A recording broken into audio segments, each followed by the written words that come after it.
Mulai aja kali ya. Monggo Mas.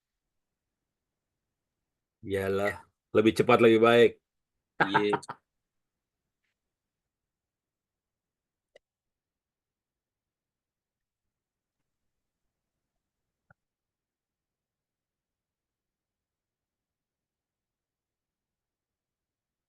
Ini dari Lampung nih kayaknya. Tahu aja loh.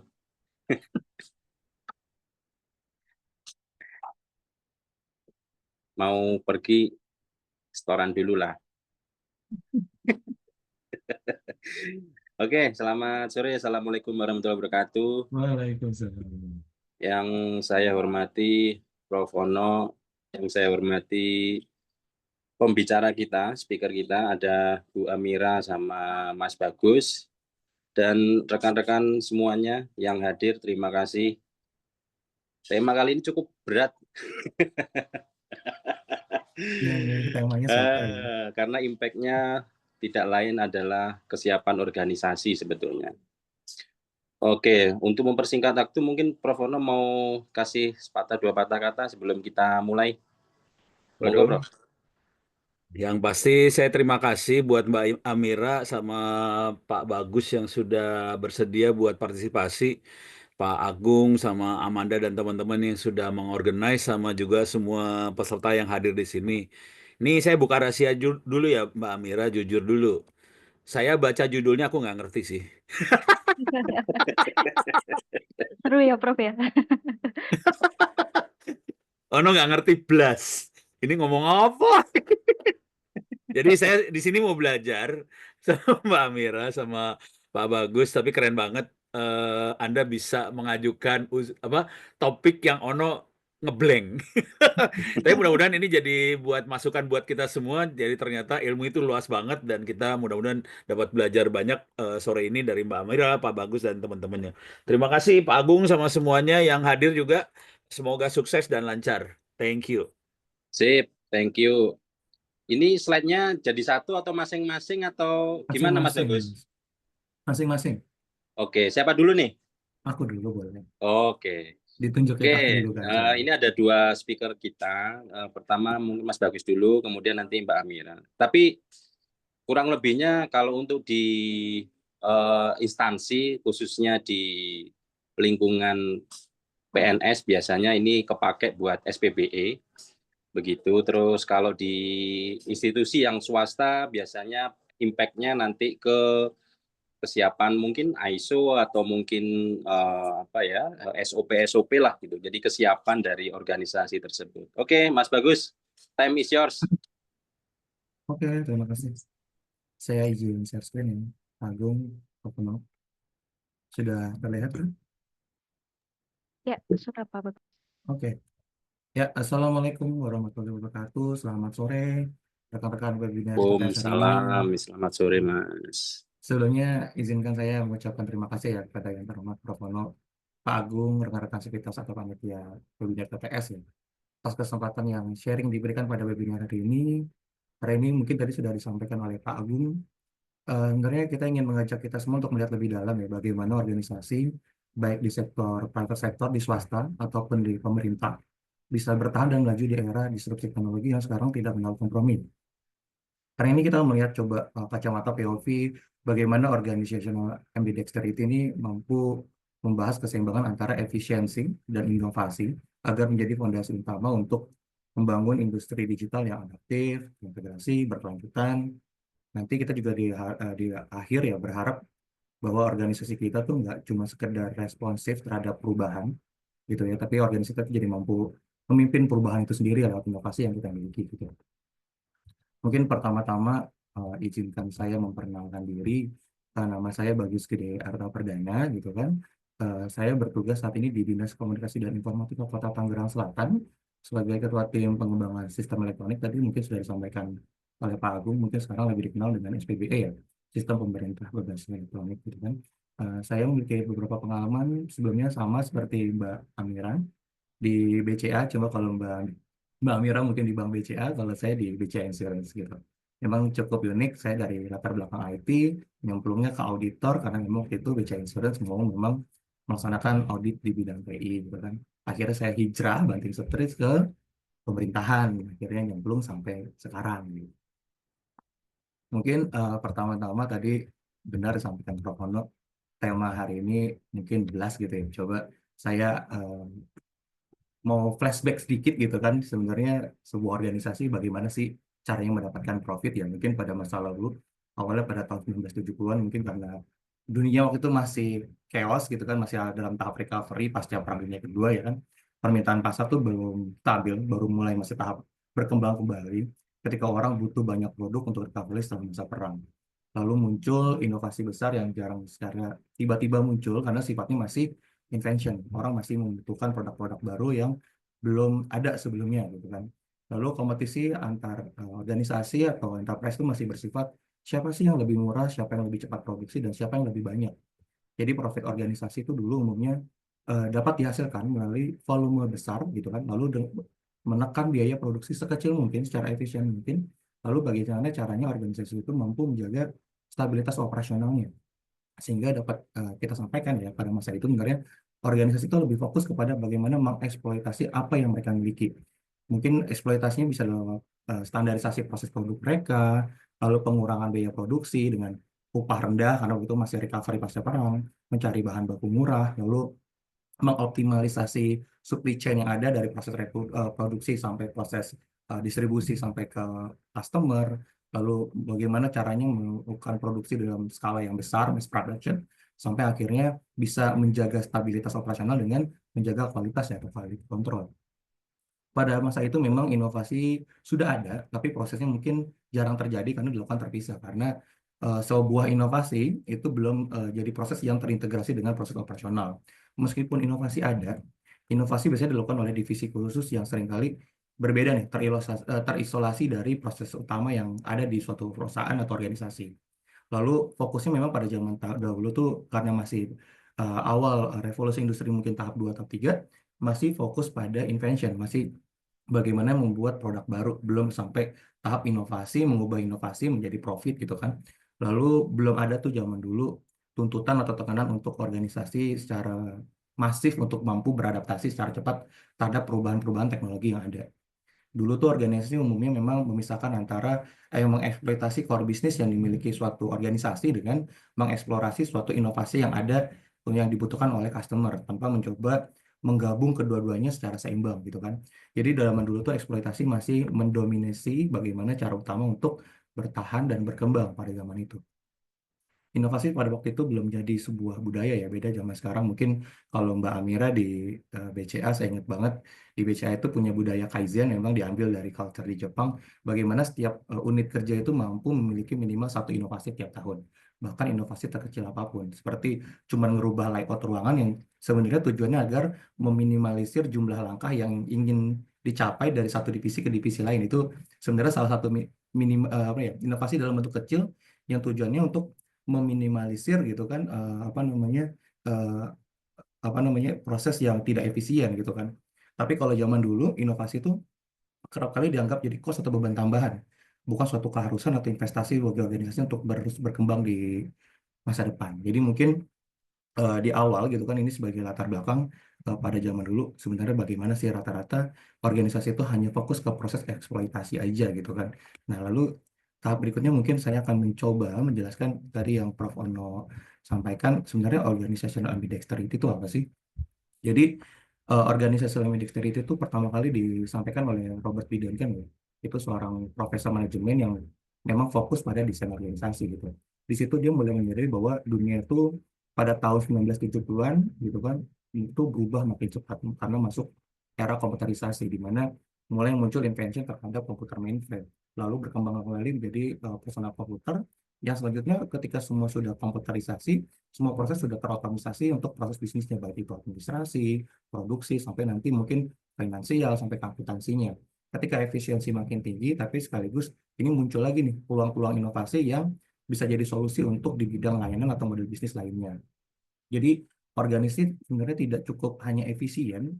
Di sini Robert Bidenke itu juga menyadari bahwa si organisasi itu harus selalu belajar, adaptif, dan berinovasi. Sehingga ada akhirnya dia menyimpulkan bahwa efisiensi dan inovasi itu harusnya berjalan bersamaan, nggak boleh dipisahkan.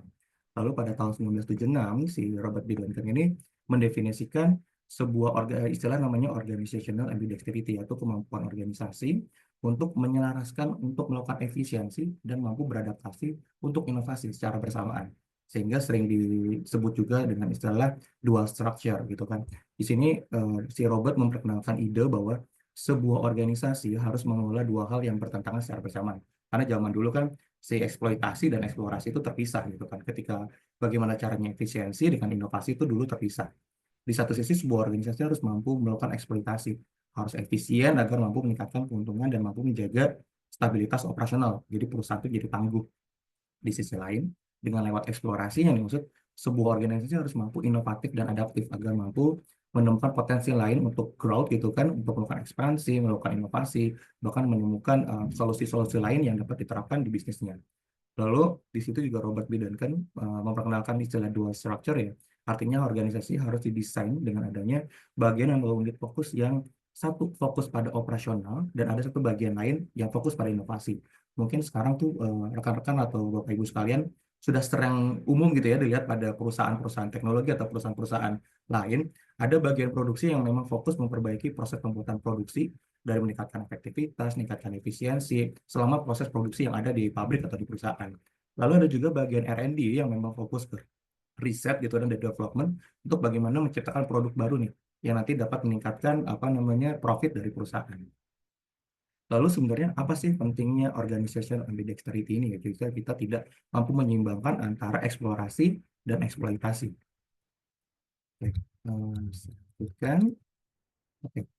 Jadi mungkin kalau bisa disimpulkan ya, kalau terlalu melakukan eksploitasi, jadi perusahaan tuh punya fokus melakukan efisiensi, penghematan biaya, dan optimalisasi produk-produk lama, mungkin itu jadi isu yang sekarang lagi in ya, karena pemerintah ini lagi banyak fokus terhadap eksploitasi aja gitu, efisiensi di mana-mana gitu kan.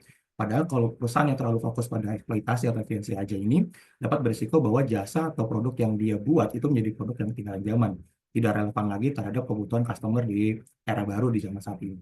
Mungkin kita udah kenal umum seperti Nokia ya, yang fokus pada eksploitasi fitur-fitur pada HP-nya gitu, pada handphonenya, tapi lambat berinovasi terhadap perkembangan smartphone dan ekosistem digital. Lalu ada juga mungkin BlackBerry zaman dahulu yang fokus terhadap security enterprise-nya aja, sampai mengabaikan tren konsumen yang di dunia digital juga gitu kan. Nah mungkin ini akan sedikit terjadi gitu kan, pada mungkin teknologi industri lain, makanya kayak iPhone gitu kan, sekarang kan mulai agak terhambat ya karena dia lebih fokus ke eksploitasi dengan mengefisiensi manufakturnya di China gitu kan, malah China yang sekarang lebih mungkin leading dalam perkembangan inovasinya. Namun untuk perusahaan yang terlalu fokus ke eksplorasi aja, yang bagaimana mencari hal-hal baru, lalu tanpa mengokohkan berbisnis itu juga memiliki banyak resiko ya. Jadi kalau perusahaan atau instansi yang fokus melakukan eksplorasi, itu resikonya pasti tadi ya ada cost tambahan, kehabisan sumber daya, bisnis yang existing tidak stabil, lalu tidak ada profit yang menopang untuk melakukan eksperimen atau inovasi. Contohnya mungkin yang paling terkenal Yahoo gitu kan. Yahoo tuh terlalu banyak investasi banyak produk baru. Dulu mungkin ada Yahoo Shopping, Yahoo Games, lalu saya pernah ingat ada Yahoo Screen untuk meeting dan sebagainya. Itu karena tanpa mempertahankan sebenarnya core-nya Yahoo itu pada awal tuh terkenalnya tuh lebih fokus ke search engine dan email ya. Akhirnya Yahoo kehilangan fokus dan kalah dari Google yang akhirnya muncul fokus untuk sebagai search engine bahkan sekarang ke advertising ke iklan juga. Lalu zaman dulu juga itu ada namanya sosial media namanya MySpace gitu kan. MySpace ini sebenarnya mencoba ekspansi juga seperti yang dilakukan oleh Facebook gitu kan atau Meta untuk ke dunia iklan digital, musik digital, tapi sebenarnya dia sendiri gagal memperbaiki platform sosial medianya. Akhirnya Facebook atau Meta ini mengambil alih gitu kan. Jadi dari sini sebenarnya kita dapat menyimpulkan bahwa ambidexterity itu kita butuh sesuatu yang namanya keseimbangan. Jadi sebuah organisasi atau perusahaan itu jangan hanya stabil karena bisa jadi perusahaan yang usang dari produk dan jasanya.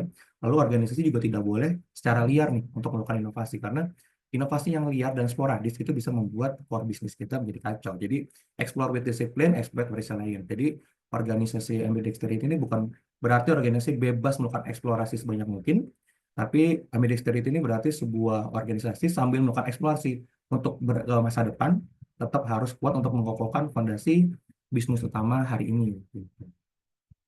Lalu selanjutnya untuk kondisi saat ini seperti apa sih di tech industry gitu ya. Mungkin rekan-rekan udah kenal ya. Jadi berbagai China tech industri seperti Huawei, BYD, DeepSeek, bahkan Tencent itu berhasil menunjukkan ambidexterity untuk mempertahankan kekuatan bisnis utamanya di bidang industri teknologi, sambil berani juga eksplorasi inovasi yang menyalip negara-negara barat yang mungkin selama ini kita kenal sebagai pemain global gitu ya, atau pemain utama dalam perkembangan industri teknologi. Cina itu menunjukkan bahwa lewat ambidexterity ini tuh yang sangat agresif dan efektif mampu mengeksploitasi, mungkin kalau rekan-rekan sekarang udah dengar beritanya mungkin di Instagram atau di TikTok, dari mana bahwa beberapa perusahaan Cina gitu kan itu mampu menerapkan namanya dark factory ya, di mana dia benar-benar menerapkan manufaktur yang sifatnya hyper efisien. Jadi dark factory ini sebuah pabrik atau manufaktur yang ada di China yang sebenarnya otomatis bisa bergerak tanpa lampu ya, operasionalnya tanpa lampu, tanpa manusia, itu dengan teknologi robot dan AI, karena tidak mampu karena tidak perlu lagi interaksi pada manusia, otomatis kan cost terhadap human resource-nya berkurang gitu kan. Lalu contohnya lagi perusahaan-perusahaan seperti Huawei, BYD gitu kan, ini lewat tadi menerapkan dark factory, biaya produksi pasti turun ekstrim ya. Apalagi kalau di Indonesia mungkin untuk perlindungan keamanan dari ormas-ormas mungkin udah nggak perlu lagi gitu kan, karena nggak ada lagi yang apa namanya operasional di sana gitu kan, udah full semuanya mesin gitu kan. Untuk meningkatkan konsistensi kualitas produksi pasti sangat terjaga ya untuk quality control, karena sudah dapat dimonitoring dan kerjanya pasti lebih paten, karena kalau mesin itu tinggal butuh pemeliharaan aja, sedangkan kalau SDM biasanya untuk pemeliharaan kualitas produksinya itu agak-agak rumit memang. Lalu dengan dark factory ini juga sebenarnya Cina juga berhasil mengefektifkan proses produksinya gitu ya. Jadi ketika proses produksinya itu dapat lebih dipastikan gitu ya, lebih cepat dari proses produksi sampai pemasaran terhadap pemasaran produk-produk terbaru. Di sini juga dengan dark factory ya, ini bentuk eksploitasi pada manufaktur mereka, bagaimana Cina mampu menggemparkan seluruh dunia ya, bagaimana manufacturing mereka bisa menjadi benchmark atau jadi baseline ya untuk bagaimana sih sebenarnya industri teknologi di bidang manufaktur gitu kan mampu meningkatkan produktivitas dan efisiensinya. Walaupun sebenarnya kita bisa tahu juga bahwa sekarang mungkin ada perang tarif ya, ada juga pembatasan ekspor chip dari US ke Cina gitu. Cina tetap melakukan eksplorasi atau inovasi untuk memimpin di bidang teknologi terbaru. Kita bisa juga melihat berbagai lini eksplorasi atau inovasi di Cina itu tetap juga jadi lini terdepan. Jadi walaupun dia fokus ke efisiensi, beberapa perusahaan atau manufaktur di Cina tuh dalam dunia inovasi teknologi juga nggak kalah. Mungkin kalau di AI dan machine learning, kemarin rekan-rekan sempat dengar DeepSeek dan beberapa perusahaan machine learning lain atau AI lainnya yang muncul di Cina, yang sebenarnya ini bikin apa namanya harga nilai sahamnya Nvidia cukup merosot ya, karena dulu tuh orang mengenal untuk pengembangan machine learning atau AI itu butuh chip yang dalam proses resource-nya cukup tinggi gitu kan. Ketika si China diembargo mesin chipnya oleh US, tapi dengan resource yang terbatas dia tetap bisa bikin mesin atau AI yang lebih powerful. Lalu di bidang telekomunikasi mungkin Huawei udah cukup terkenal ya. Terus kita kemarin juga sempat dengar berita bahwa Cina baru aja nih menerapkan lompatan dari kita di Indonesia mungkin masih fokus ke 5G, Cina sekarang udah 10G malahan. Lalu di semiconductor sendiri untuk chip, ketika si Cina diembargo oleh US, sekarang si Cina juga bisa bikin manufaktur semiconductor sendiri di dalam negeri. Karena emang kita nggak bisa pungkiri ya, untuk zaman saat ini Cina itu sudah mendominasi mungkin lebih dari 10% ya supply chain terkait global rare earth material ya. Itu global rare earth material itu apa namanya material yang dibutuhkan untuk pengembangan baterai, kendaraan listrik, handphone, smartphone, sampai teknologi magnetik itu memang didominasi oleh Cina. Jadi ini sebenarnya ketika semua teknologi sekarang sudah serba digitalisasi, ini ketika US melakukan embargo tarif seperti ini sebenarnya cukup berbahaya sebenarnya untuk keberlanjutan dari perkembangan industri teknologi di US sendiri gitu kan. Bahkan saya kemarin sempat baca berita gitu kan, bahwa si China itu sendiri ada satu perusahaan yang juga bikin perkembangan teknologi reusable rocket ya, seperti SpaceX gitu kan. Kalau mungkin kan sekarang SpaceX masih fokus di US ya untuk perkembangan reusable rocket. Nah sekarang China juga lagi bikin gitu kan. Jadi kita di sini bisa melihat sebenarnya meskipun Tiongkok atau China itu diembargo dari US, lalu bahan-bahan chipnya juga dibatasi gitu kan, nggak boleh diimpor dari US ke China, mereka justru mampu beradaptasi untuk mempercepat investasi di dalam negeri. Jadi itu mampu membuat mereka berpotensi menyalip bahkan bagaimana China ini menjadi leading sector di bidang inovasi teknologi, akan menyalip Silicon Valley gitu di masa depan. Lalu tadi benar disampaikan oleh Pak Agung, tadi kan kita bicara terhadap bagaimana organisasi ambidexterity zaman dulu pertama kali diterapkan sampai kondisi saat ini ya. Lalu itu kan baru di private sector. Lalu di sisi pemerintahan itu seperti apa ya? Memang di pemerintah itu dikenal dengan SPBI. SPBI itu memang didasari karena mungkin rekan-rekan atau Bapak Ibu sekalian kemarin sudah dengar ya, Bu Menteri Keuangan, Komdigi itu menginformasikan ada lebih dari 27.000 aplikasi. Bayangkan ada 27.400 aplikasi yang memiliki potensi duplikasi. Jumlah pusat data juga Bapak Ibu mungkin bisa hitung jumlah kementerian atau lembaga di tingkat pusat sama pemerintah daerah di tingkat provinsi, kabupaten, kota, belum juga sampai mungkin tingkat-tingkat unit kerjanya seperti dinas, lalu sekolah-sekolah, lembaga fasilitas kesehatan mungkin juga punya ruang server atau data center yang sebenarnya tidak efisien dan tidak saling terintegrasi. Jadi hal tersebut sebenarnya menunjukkan lebih banyak pemborosan anggaran karena sifat development teknologi yang sifatnya silo, tidak saling terintegrasi, baik dari sisi infrastruktur TI-nya, aplikasi, data, sama layanan-layanan TI yang ada di antara pemerintah pusat dan daerah. Kondisi ini memang nggak bisa kita pungkiri. Kalau kita flashback sedikit sejarahnya, dulu mungkin di tahun 2003 itu ada instruksi presiden tentang e-government. Nah ini membuat semua instansi baik di level instansi pusat sampai daerah itu tuh agak-agak FOMO nih untuk eksplorasi bagaimana mengimplementasikan teknologi gitu kan tanpa arsitektur yang jelas atau roadmap yang jelas. Akhirnya tuh banyak banget proyek atau inovasi perubahan yang ada pada saat diklat tim atau diklat para pejabat gitu ya. Di mana para pejabat ini ketika menjalankan diklat itu mencari jalan pintas ya. Shortcutnya caranya gimana? Tinggal buat aplikasi atau menerapkan teknologi. Hal ini juga diperparah bahwa inovasi perubahan yang dibuat para pejabat-pejabat ini pada zaman dulu itu dilakukan secara sporadis, tidak ada perencanaan yang matang, lalu tidak ada pengukuran manajemen resikonya terhadap inovasi tersebut, tidak ada tidak ada pengukuran cost and benefit-nya, lalu ingin melakukan implementasi secara praktis aja, jadi pola pikirnya tuh hanya bagaimana teknologi atau aplikasi yang dia buat sebagai persyaratan kelulusan diklat aja, tidak berpikir selanjutnya bagaimana menjaga teknologi atau aplikasi yang dia buat ini mampu sustainable nih layanannya. Jadi ketika dia pindah pun sebenarnya dia punya legacy yang bisa diterapkan ke instansinya atau ke masyarakat gitu kan. Terus juga pada saat itu memang belum ada nih kerangka kerja tata kelola TI yang terstandar. Jadi memang zaman dulu 2003 memang sudah ada instruksi presiden untuk pengembangan e-government, tapi belum ada nih standar tata kelola TI yang wajib misalnya diterapin. Sehingga pada proses waktu itu proses eksploitasi juga untuk menjaga keberlanjutan dan tuntutan untuk evaluasi menjaga ketahanan teknologi yang dari diterapkan instansi pemerintah itu juga belum ada. Dari proses eksplorasi untuk inovasi, untuk membuat budaya inovasi, melakukan manajemen perubahan di organisasi, waktu itu juga belum ada proses manajerial TI-nya dan belum pernah dilakukan evaluasi juga. Terus juga proses-proses tersebut juga mungkin rekan-rekan udah tahu juga ya, diperparah juga ada juga oknum-oknum ASN atau pejabat yang mencoba mencari kesempatan untuk menentukan kepentingan pribadi. Nah, di sisi lain kita sebagai masyarakat memiliki tuntutan juga terhadap pelayanan publik di pemerintah tuh yang transparan, mungkin pengennya yang cepat, efektif, akuntabel, tepat sasaran gitu kan. Memang ada perubahan paradigma nih di masyarakat dan industri saat ini terhadap pemerintah. Dari sisi operasional mungkin zaman dulu kita pemerintah lebih fokus sebenarnya pemerintah kita, instansi kita tuh punya layanan apa sih ke masyarakat, tugas dan layanan fungsi kita tuh apa. Nah, kalau sekarang mungkin sudah berubah menjadi citizen centric. Jadi kalau dulu government centric, sekarang citizen centric lebih banyak. Sebenarnya masyarakat tuh butuhnya apa sih? Masyarakat butuhnya apa? Oh, pemerintah punya layanan A, lalu difasilitasi oleh aplikasi A dengan teknologi sekian. Itu pertama. Dari sisi kedua juga mungkin core value juga berubah ya. Kalau saat ini kita lebih banyak dituntut untuk efisiensi dan transparansi. Bagaimana teknologi yang kita terapkan itu harus tetap akuntabel sesuai tepat sasaran, sesuai visi misi organisasi. Lalu dari sisi partisipasi publik, mungkin dulu untuk pelayanan publik lebih fokus terhadap dari sisi pemerintahnya aja. Pemerintah punya layanan apa, ya udah pemerintah yang melaksanakan. Nah, kalau sekarang ini kadang-kadang layanan publik itu lebih banyak sifatnya terbuka, open, sharing, bahkan dituntut untuk kolaborasi pentahelix antara masyarakat, pemerintah, akademisi, lalu dari sisi industri, lalu dari sisi juga pers gitu kan. Lalu dari sisi layanan juga berubah paradigmanya. Kalau dulu mungkin layanannya itu one way dari pemerintah ke masyarakat, kalau sekarang paradigmanya jadi lebih interaktif.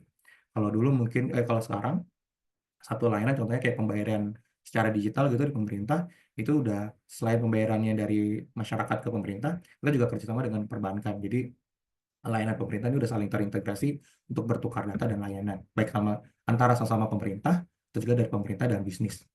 Lalu juga dari sisi kanal juga ya, kanal komunikasi ya, kalau dulu mungkin lebih ke direct visit ya. Kita kalau mau mendapatkan pelayanan publik harus langsung ke kantor gitu kan.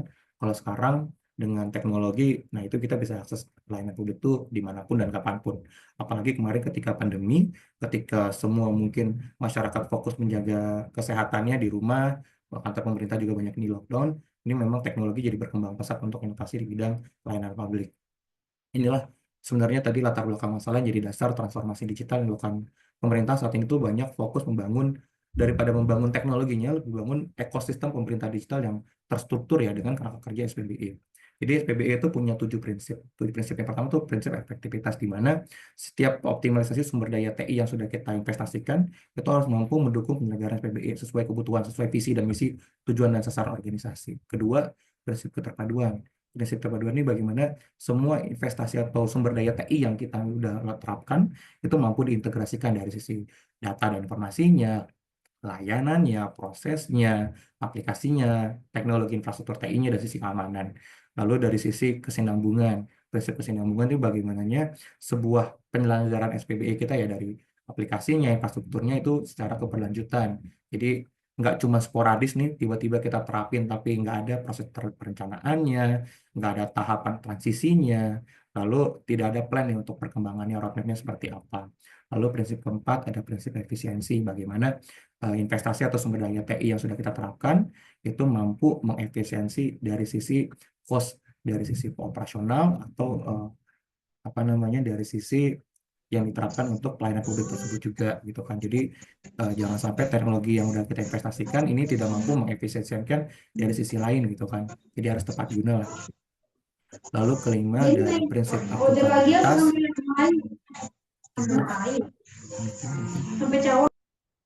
Nah, untuk dari prinsip akuntabilitas ini maksudnya untuk menjaga bahwa adanya kejelasan fungsi dan tanggung jawab dalam penyelenggaraan SPBE. Jadi si teknologi TI atau sumber TI yang kita miliki ini harus tepat sasaran sesuai visi misi organisasi. Lalu keenam itu juga ada prinsip interoperabilitas, bagaimana sebuah penyelenggaraan SPBE kita itu mampu dikolaborasikan. Tidak dari sisi teknologinya aja, dari sisi aplikasi, dari sisi data, bahkan sampai posisi proses bisnisnya. Jangan sampai kita aplikasinya itu bisa diintegrasikan, tapi prosesnya tidak bisa diintegrasikan. Akhirnya kan mungkin kalau kayak gitu biasanya cuma jadi hyperlink aja ya kalau di aplikasinya. Tidak ada apa namanya, tidak ada interoperabilitas data yang ada di dalamnya, gitu kan. Lalu prinsip yang terakhir tuh di SPBE yang nggak kalah penting adalah prinsip keamanan informasi. Ini bagaimana sebuah aplikasi atau penyelenggaraan sistem elektronik pemerintah itu mampu menjaga kerahasiaan, keutuhan, ketersediaan, keaslian, sama satu lagi non reputasi atau kenirsangkalan. Jadi jangan sampai semua transaksi elektronik yang ada di pemerintah itu bisa dinirsangkal. Jadi semuanya harus diketahui dan siapa gitu kan, kapan dan di mana. Lalu mungkin saya akan sedikit membahas tentang SPBE itu apa sih gitu ya. Jadi dalam penerapan kerangka kerja SPBE yaitu pasti banyak memberikan manfaat untuk ke eksploitasi. Kita mungkin dari bahas sisi eksploitasinya dulu. Jadi kalau kita menerapkan kerangka kerja SPBE yang baik gitu kan, itu yang pertama kita bisa tangkap gitu untuk eksploitasinya mungkin satu tadi menghilangkan tumpang tindih fungsi bisnis di pemerintah, karena ketika kerangka kerja SPBE diterapkan ini kita bisa meminimalisir selain dari fungsi bisnis yang tumpang tindih, kita juga bisa meminimalisir kedua duplikasi aplikasi, duplikasi infrastruktur, sampai gimana caranya kita memperkuat keamanan informasinya. Lalu ada manfaat berikutnya yang mungkin kita bisa dapat juga di sini adalah bagaimana caranya melakukan standarisasi TIK dan menjaga standar kualitas SLA terhadap layanan digital yang kita miliki. Lalu manfaat lain yang bisa kita dapat adalah bagaimana sebuah proses berbagi data dan informasi itu lewat SPBE. Jadi mungkin kalau sekarang rekan-rekan pernah dengar juga tentang Satu Data Indonesia, memang misinya untuk bagaimana data dan informasi yang dimiliki oleh pemerintah antar instansi itu bisa saling bertukar. Tidak cuma data, bahkan layanan juga itu seharusnya bisa saling berbagi data juga. Lalu tadi ketika data sudah bertukar, layanan juga harus saling terintegrasi ya, sehingga menumbuhkan banyak inovasi baik di sisi proses bisnis dan layanan baru. Contoh tadi kayak kita di pemerintah Kota Tangerang Selatan, kita sudah mengintegrasikan contohnya layanan BSSN untuk tanda tangan elektronik dengan berbagai sebenarnya aplikasi yang ada di pemerintah Kota Tangerang Selatan, contohnya untuk persuratan, untuk perizinan, untuk pembayaran retribusi dan pajak, dan pelayanan pembayaran retribusi dan pajak juga kita sudah integrasikan dengan perbankan, bahkan ke e-commerce seperti Tokopedia. Itu kan integrasinya tidak cuma data, tapi layanan juga kita integrasikan, gitu kan. Lalu mungkin manfaat yang kita bisa dapatkan lain adalah bagaimana kita mampu menyelaraskan dari sisi perencanaan sampai nanti penganggaran yang dibutuhkan untuk penyelenggaraan SPBI. Jadi jangan sampai investasi yang kita terapkan pada teknologi untuk penyelenggaraan SPBI ini tidak efektif dan efisien, gitu kan. Nah, untuk sisi eksploitasi kan tadi kita memang banyak bicara ya. Ada banyak manfaat dari sisi efisiensi, integrasi, lalu keberlanjutan, gitu kan. Lalu SPBE yang eksplorasinya tidak terarah gitu ya atau tidak terencana itu sebenarnya wajib dilakukan juga lewat namanya enterprise arsitektur, di mana kita harus melakukan analisa dulu nih sebenarnya kondisi arsitektur as is kita, kondisi saat ini dengan kondisi arsitektur to be yang diharapkan oleh instansi atau pemerintah di lewat visi misinya. Itu perlu beberapa poin kunci ya. Satu, enterprise arsitektur yang diterapkan oleh instansi kita tuh wajib menyesuaikan diri dengan kebutuhan masyarakat dan mampu terus berkembang. Lalu dapat juga harus mengantisipasi teknologi baru. Ketiga, enterprise arsitektur kita juga harus mampu mendorong transformasi publik yang tadinya sifatnya lebih ke one way, menjadi pelayanan publik yang sifatnya lebih proaktif dan inovasi. Jadi memang dari pengembangan sampai penerapan transformasi digital lewat framework SPBE memang harus berlandaskan pada enterprise arsitektur ini, gitu, harus lewat arsitektur SPBE dan peta rencana roadmap SPBE. Yang dimana tuh itu di cascading diturunkan dari visi ke misi organisasi, lalu dan tujuan dan sasaran baik di jangka panjang, menengah, dan pendek yang ingin dicapai, karena itu jadi dasar ya tadi arsitektur SIS dan arsitektur 2B. Lalu arsitektur SPBE itu sebenarnya berisikan dari 6 domain, gitu kan. Domain pertama itu ada domain proses bisnis.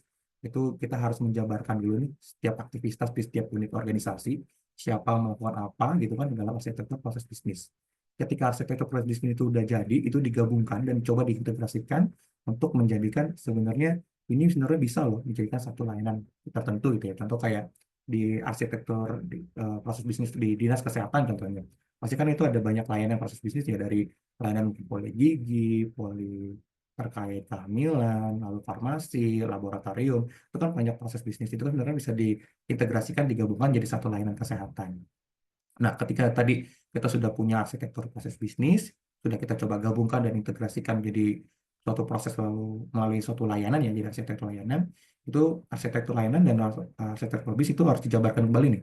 Sebenarnya data yang diinput apa, data yang diproses apa, bagaimana, lalu output informasi atau knowledge yang ada di situ, itu jadi dasar penyusunan arsitektur data dan informasi. Jadi itu udah 3 domain ya, ada domain arsitektur proses bisnis, domain arsitektur layanan, lalu dijabarkan lagi data di dalam layanan tersebut, itu ada arsitektur data dan informasi. Nah, arsitektur layanan dan arsitektur data dan informasi ini jadi dasar kita pembuatan atau pembangunan suatu aplikasi yang harus dijabarkan juga lewat arsitektur aplikasi. Nah, arsitektur aplikasi ini sebenarnya jadi pedoman bagi kita nih di Diskominfo, sebenarnya apa saja sih aplikasi yang dibutuhkan oleh pemerintah Kota Tangerang Selatan. Jadi sedikit gambaran saja di pemerintah Kota Tangerang Selatan, itu saat ini mungkin yang terdaftar di DNS kita ada 500 subdomain. Dari 500 subdomain kan berarti kan gambarnya ada 500 website lah atau 500 aplikasi. Itu belum tentu semuanya ada proses bisnisnya, ada arsitektur layanannya. Makanya kita coba melakukan apa namanya efektivitas untuk pengelolaan TIK kita dengan cara kita mulai mapping nih sebenarnya aplikasi mana aja sih sebenarnya masih dipakai. Nah, aplikasi-aplikasi yang sudah tidak dipakai, apalagi tidak ada dasar proses bisnisnya, arsitektur layanannya udah kita cut semua karena udah nggak dipakai juga, gitu kan. Lalu ketika arsitektur aplikasi sudah jadi, nah ini jadi dasar kita untuk arsitektur infrastruktur TIK. Arsitektur TIK itu mungkin di dalamnya ada berbagai kebutuhan perangkat jaringan, kebutuhan perangkat server, dan sebagainya. Ini jadi dasar nih. Jadi ketika organisasi di Tangerang Selatan mau investasi perangkat TIK, entah itu perangkat jaringan, perangkat server, itu harus ada landasannya dulu nih sebenarnya. Ini kebutuhan kita beli perangkat ini, itu untuk menunjang layanan atau aplikasi apa sih, sampai akhirnya nanti ketika data dan informasi sudah ada, aplikasi sudah jelas mau dibuat apa, lalu kebutuhan infrastruktur TK yang ingin dia beli itu apa aja, inilah yang nanti jadi dasar terakhir penyusunan arsitektur keamanan. Sebenarnya kerangka kerja keamanan informasi yang harus diterapkan di SPBI ini apa aja sih? Itu dari sisi arsitektur SPBI-nya, gitu kan. Nah, arsitektur SPBE sebagai enterprise arsitektur yang ada di instansi pemerintah, ini dalam operasionalnya juga harus diterapkan dalam beberapa manajemen kontrol pada SPBE.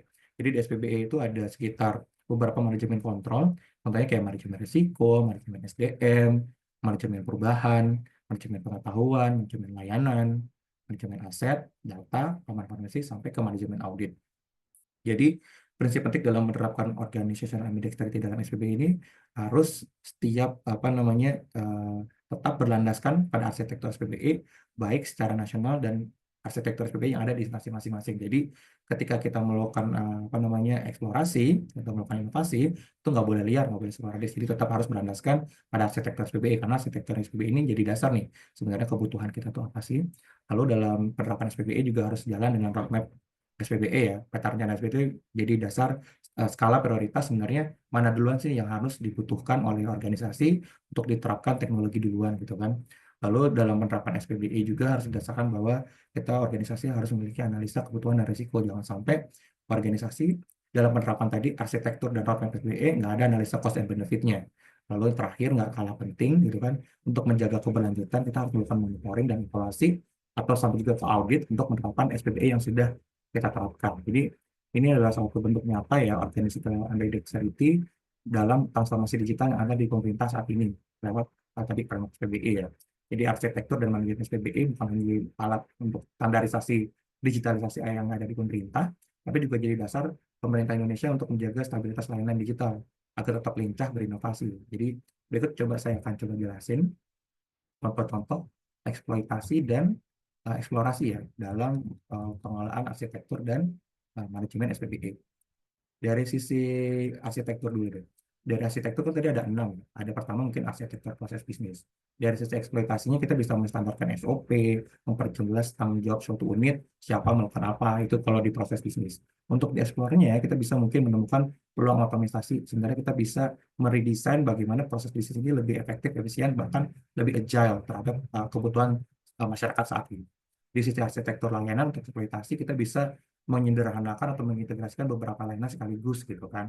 Dari sisi eksplorasinya kita bisa mendorong nih layanan-layanan sektor baru, contohnya kayak di pemerintah nih layanan kita didorong untuk membuat super app yang user centric. Jadi bukan setiap pemerintah atau setiap instansi punya beberapa aplikasi, kita didorong daripada banyak-banyak aplikasi kita didorong jadi cukup satu aplikasi aja. Kita buat super app yang isinya sebenarnya yang dibutuhkan masyarakat tuh apa sih dari pemerintah gitu kan. Lalu dari sisi arsitektur data dan informasi untuk di eksploitasinya kita bisa menjaga kualitas data yang kita miliki itu up to date dan valid untuk digunakan untuk operasional atau penentuan kebijakan ke depannya. Lalu dari sisi eksplorasinya, dari data yang kita udah miliki, ketika udah valid, udah kita up to date, ini bisa kita terapin untuk jadi suatu data warehouse.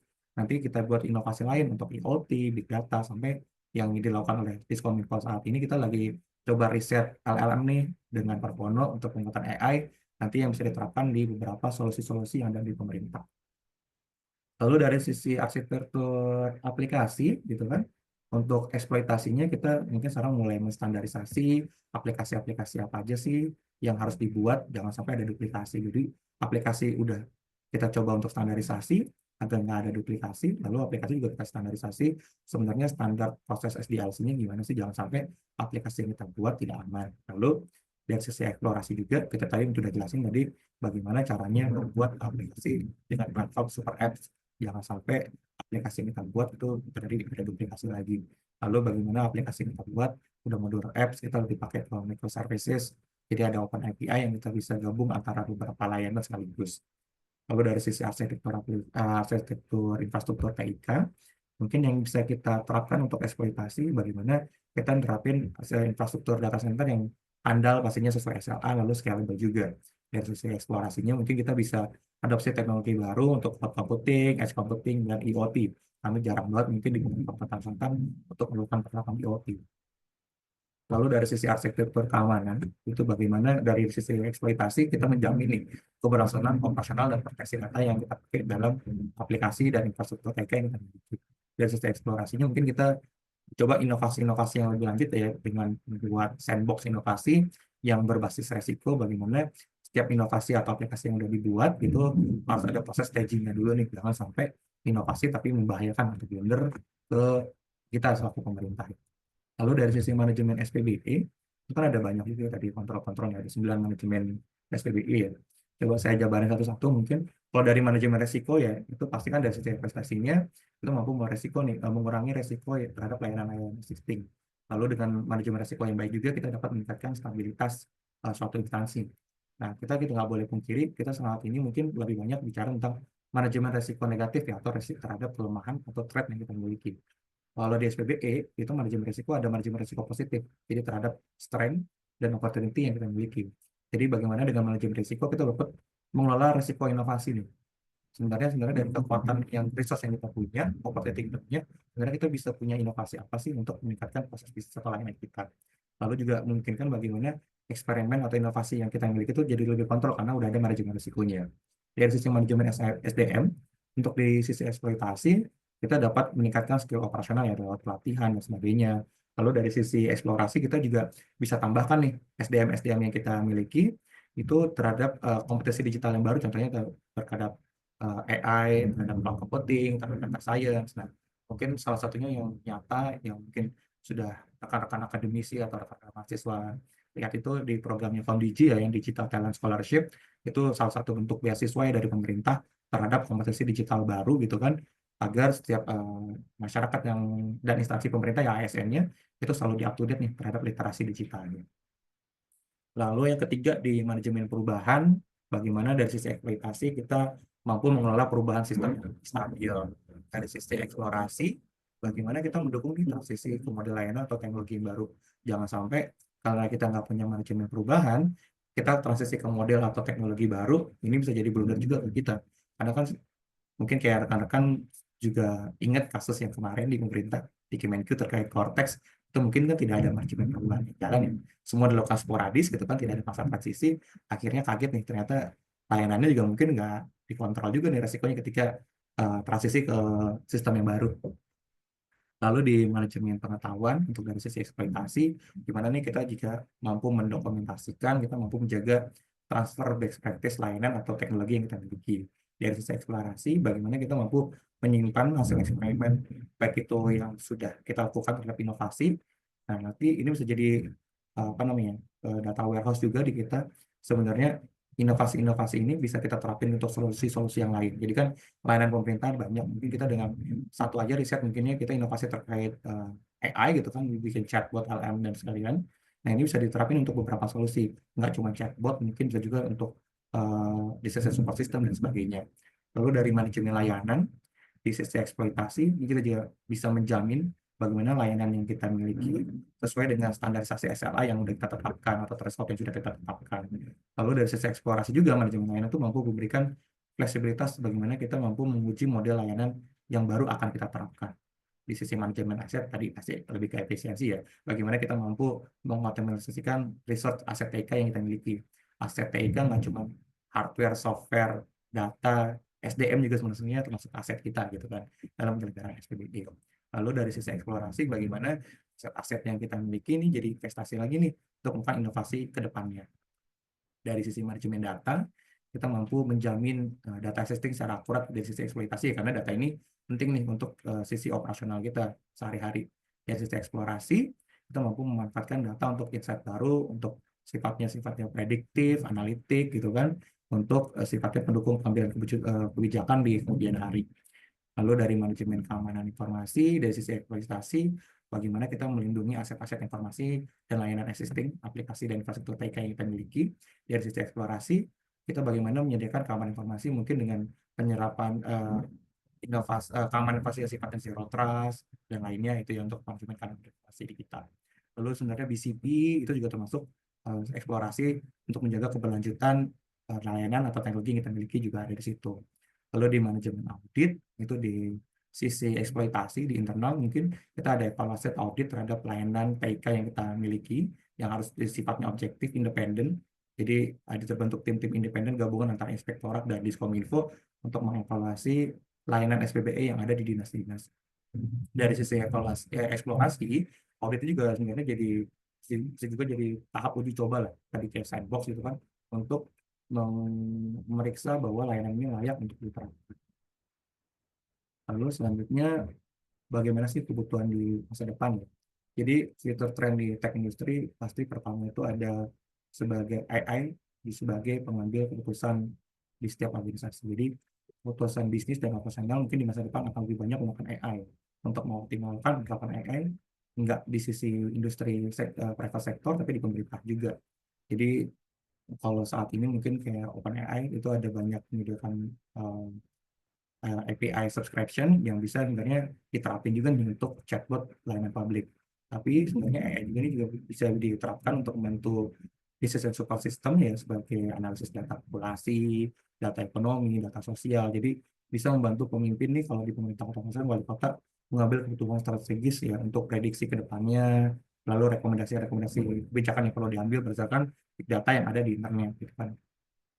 Lalu sebenarnya yang kedua juga syarat pertama dulu dari AI sebagai driver decision making ini syaratnya data pemerintah ya untuk yang harus dieksploitasi ini harus up to date dulu, jangan sampai kita mau menerapkan AI data yang kita miliki tidak up to date gitu kan, ini nanti salah ya jadi buat jadi machine learning di AI.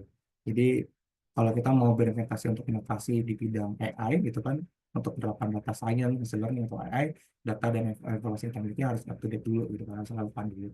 Lalu ke depan juga fitur kerennya mungkin organisasi jadi lebih adaptif ya, struktur organisasi akan jadi lebih fleksibel. Kalau zaman dulu mungkin instansi pemerintah itu lebih banyak ke struktur gitu ya.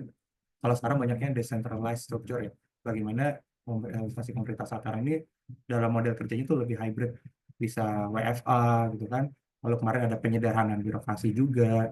Jadi gimana caranya memotong tarif birokrasi yang ada di instansi pemerintah. Jadi memang transformasi digital itu menuntut birokrasi pemerintah yang lebih fleksibel gitu kan. Struktur organisasi yang dipangkas, lalu budaya inovasi juga dibuat yang tadinya dari atas ke bawah, sekarang inovasi lebih banyak sifatnya bottom up. Inovasi yang disifati bottom up pun itu wajib inovasi yang sudah terstruktur, terencana, terarah, dan akuntabel juga. Lalu mungkin tren industri di kedepannya itu lebih banyak ke decentralized teknologi ya, penggunaan blockchain, Web3 itu akan mempengaruhi bagaimana organisasi mengelola eksploitasi dan eksplorasi ya. Teknologi blockchain dan Web3 itu sebenarnya banyak potensi ya. Contohnya kayak di Satu Data Indonesia itu kalau dilakukan penerapan blockchain, contohnya itu data-data pasti bisa dipastikan datanya otentik, datanya itu tidak bisa diubah dan transparan. Lalu untuk data informasi elektronik gitu kan, atau dokumen elektronik ada di pemerintah, itu kan mungkin sudah sifatnya otentik dan disangkal dengan TTE ya. Lalu sebenarnya itu bisa dikembangkan kembali dengan berbasis blockchain juga untuk menjaga keaslian dokumen tanpa keraguan lagi gitu kan.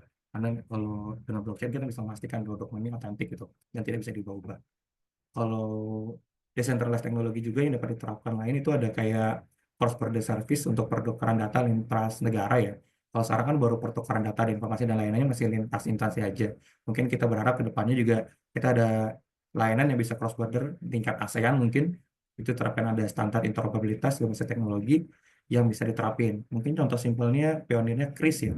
Saat kita bisa lihat KRIS ini udah mampu diterapin untuk pembayaran elektronik nggak cuma di Indonesia tapi bisa juga di beberapa negara di ASEAN. Mungkin di akhir webinar ini mungkin saya ingin menyampaikan sebenarnya kesimpulannya di tengah dunia yang semakin kompleks dan cepat berubah saat ini ya, baik di industri teknologi, di private sektor maupun di pemerintah, itu tidak boleh kita organisasi hanya fokus pada proses efisiensi atau inovasi secara terpisah.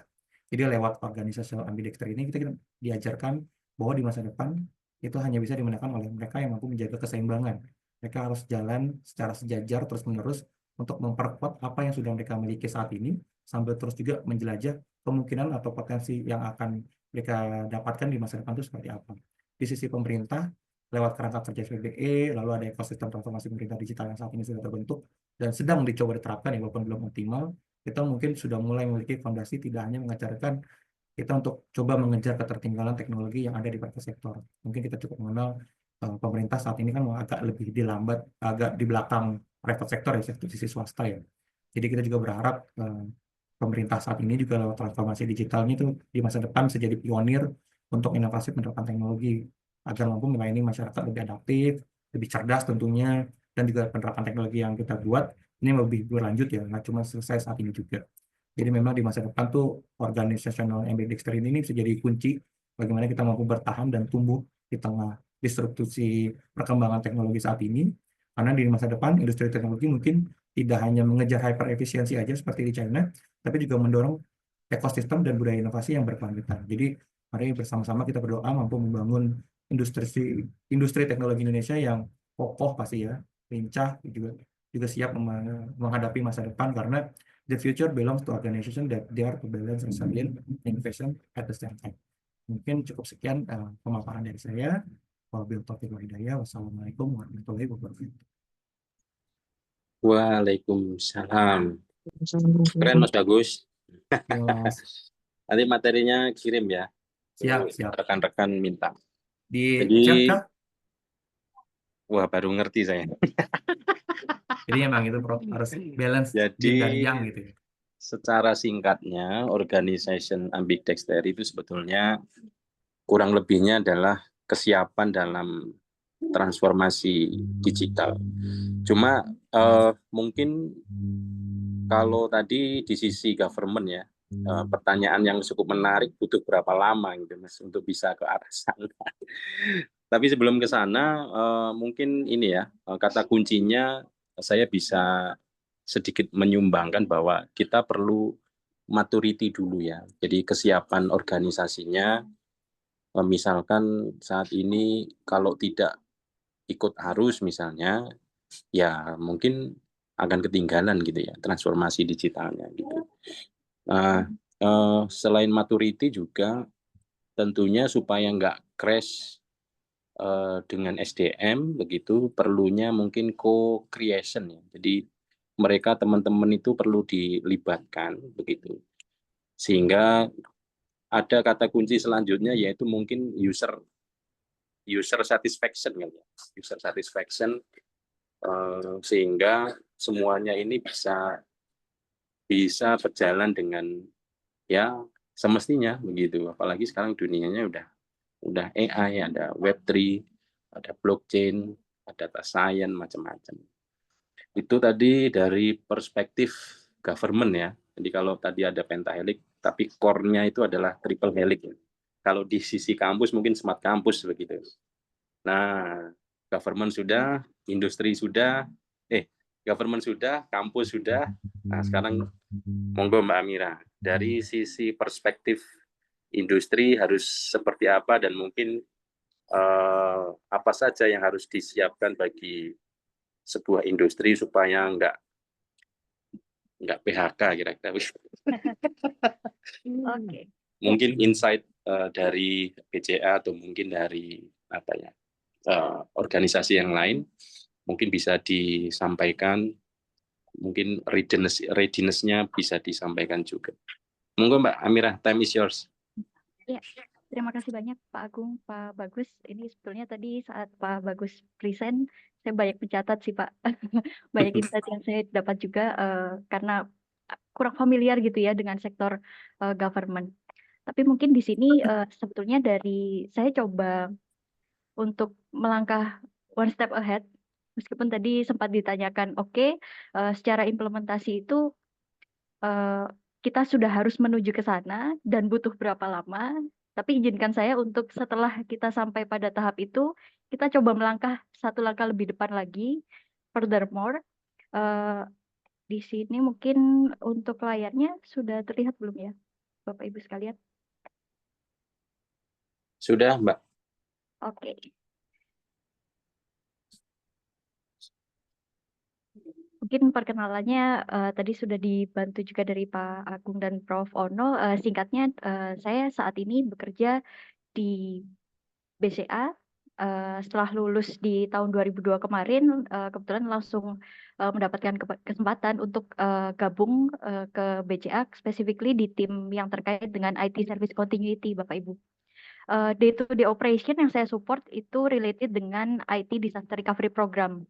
Jadi agak banyak berinteraksi dengan tim bisnis, dengan tim IT sebagai jembatan untuk memastikan bahwa seluruh layanan IT yang ada di BCA ini tetap hidup apapun yang terjadi untuk mensupport bisnis-bisnis kritikal kita. Nah, sebagai pengantar mungkin sebelumnya dari Pak Bagus coba menjelaskan terkait dengan organization ambidexterity secara konsep, penerapan di industri dan government. Dan di sini saya coba untuk mengimplementasikannya dalam konteks agar satu organisasi bisa mencapai organization resilience atau ketahanan. setelah kita mengimplementasikan berbagai macam standard operation, IT adoption, dan lain, tentunya kita perlu melihat satu langkah lebih depan, yaitu untuk memastikan bahwa sistem-sistem yang telah kita susun, yang telah kita buat, tetap dapat bertahan apapun yang terjadi begitu ya Bapak Ibu. Karena memang sekarang kondisinya kita ketahui bersama, sekarang eranya ketidakpastian itu ada di mana-mana dan berdampak untuk organisasi manapun ya, di negara manapun. Mungkin tadi sudah sempat di-mention dari Pak Bagus, contohnya misalkan tariffs yang ditetapkan dari US itu sangat berdampak ke ekonomi kita saat ini. Nah, mungkin konteks yang coba saya paparkan juga adalah ketika satu organisasi sudah mencoba sebaik mungkin mengimprove, mengefisiensi, dan meningkatkan efektivitas dari pengimplementasian IT adoption di organisasi mereka, at some point kita harus menanyakan apakah sistem yang telah kita bentuk ini confident untuk menghadapi berbagai macam hal, problem, insiden, krisis, disaster kalau kita boleh katakan. Oleh karena itu, rasanya mulai penting untuk melihat organization resilience sebagai salah satu tujuan atau organization objektif yang perlu di-achieve. Nah, di sini saya coba masuk ke konteks penerapannya related dengan organization ambidexterity yang tadi sempat disampaikan. Memang pinpoint utamanya adalah balancing antara exploitations dan explorations. Tapi ketika kita coba lihat organization ambidexterity ini untuk mencapai organization resilience, bagaimana cara mengimplementasikannya? Mungkin untuk use case supaya mendapatkan gambaran, sistem Cortex yang kemarin sempat downtime, take days gitu ya untuk di recover dan lain-lain,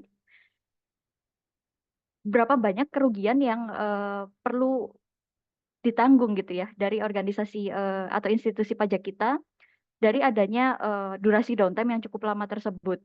Padahal kita bisa katakan bahwa institusi pajak itu layanan utamanya ya untuk melayani pembayaran pajak seluruh warga negara Indonesia. Tetapi mengapa sistem utamanya, sistem kritikalnya dengan berbagai macam implementasi IT adoption dan standar kontrol yang sudah diterapkan masih quote on quote kebobolan nih gitu ya. Nah, artinya organization resilience ini masih belum mendapatkan tempat di hati organisasi-organisasi atau institusi-institusi di Indonesia. Mungkin banyak yang melihat bahwa ini cita-cita yang oke lah masih nanti gitu ya. Kita fokus di operasional dulu, kita fokus di day-to-day operation dulu. Tapi ketika something happen, unpredictable, seperti uncertainty tadi, tidak banyak organisasi yang confident menyatakan bahwa oke, saya bisa menghadapinya, dan bila itu terjadi, saya dapat pulih sekian lama, sekian waktu gitu ya. Nah, oleh karena itu, saya coba ilustrasikan uncertain condition tadi sebagai stress condition. Maka organisasi akan melihat dua POV. Bagaimana strategi organisasi dapat merespons secara proaktif dan merespons secara reaktif. Bagaimana balancingnya untuk menciptakan organization resilience tadi. Ketika kita bicara proactive response, maka organisasi diharapkan dapat exploit, melihat, memperhatikan apa-apa saja yang sudah tampak di depan mata, yang saat ini sudah dapat teridentifikasi gitu ya. Contohnya misalnya ancaman yang ada, kerentanan yang embedded gitu ya di sistem kita. Dan dari sana kita akan mendapatkan resiko yang perlu dipikirkan oleh organisasi. Objektifnya apa? Objektifnya adalah untuk menyusun dan mengimplementasikan strategi mitigasi atas ancaman dan kerentanan yang predictable tadi. Furthermore, organization harapannya kita bisa robust atau kuat gitu ya. On the other hand, ada banyak uncertainty ataupun resiko ataupun ancaman yang sifatnya unpredictable. At any time bisa terjadi, bahkan kita juga at some point tidak memiliki mata elang sampai ke sana gitu ya untuk melihat apakah ini possible terjadi atau tidak. Disitulah reaktif strategi ini perlu kita godok hingga pada maturity bisa membangun organization resilience. Kuncinya adalah ketika kita bicara uncertainty yang sifatnya itu unpredictable, at any time bisa terjadi, impact-nya massive, kita bisa bahasakan umumnya itu dengan kondisi krisis ataupun kondisi disaster. Maka eksplorasi di sini adalah berusaha melihat potensi-potensi risiko yang meskipun probability-nya kecil untuk terjadi, tetapi secara impact besar, sehingga kita perlu siapkan. Kita perlu pastikan organization readiness ini, sehingga kita bisa menciptakan ataupun membuat satu prosedur respons yang adaptif. Itu kan salah satu kata kunci dari exploration juga ya. Nah, by the end of the day, harapannya dari organisasi ini bisa mencapai resilience. Mungkin supaya agak lebih jelas sedikit, di sini saya coba kutip definisi dari Prof. Ataupun Dr. David Hilson. Robustness itu sendiri lebih kepada kemampuan organisasi untuk dapat bertahan secara stabil, mempertahankan 100% level performance-nya organisasi, apapun yang terjadi. Bila terjadi problem, gangguan, dan lain-lain, itu harapannya tetap bisa stabil mempertahankan performance-nya di 100%. Dan ini relevan dengan kata kunci exploitation tadi ya, harapannya memang tercipta stabilitas operasional. Tapi at some point ada kendala, gangguan, stress condition yang unpredictable tadi, impact-nya akan menyebabkan performance degradation.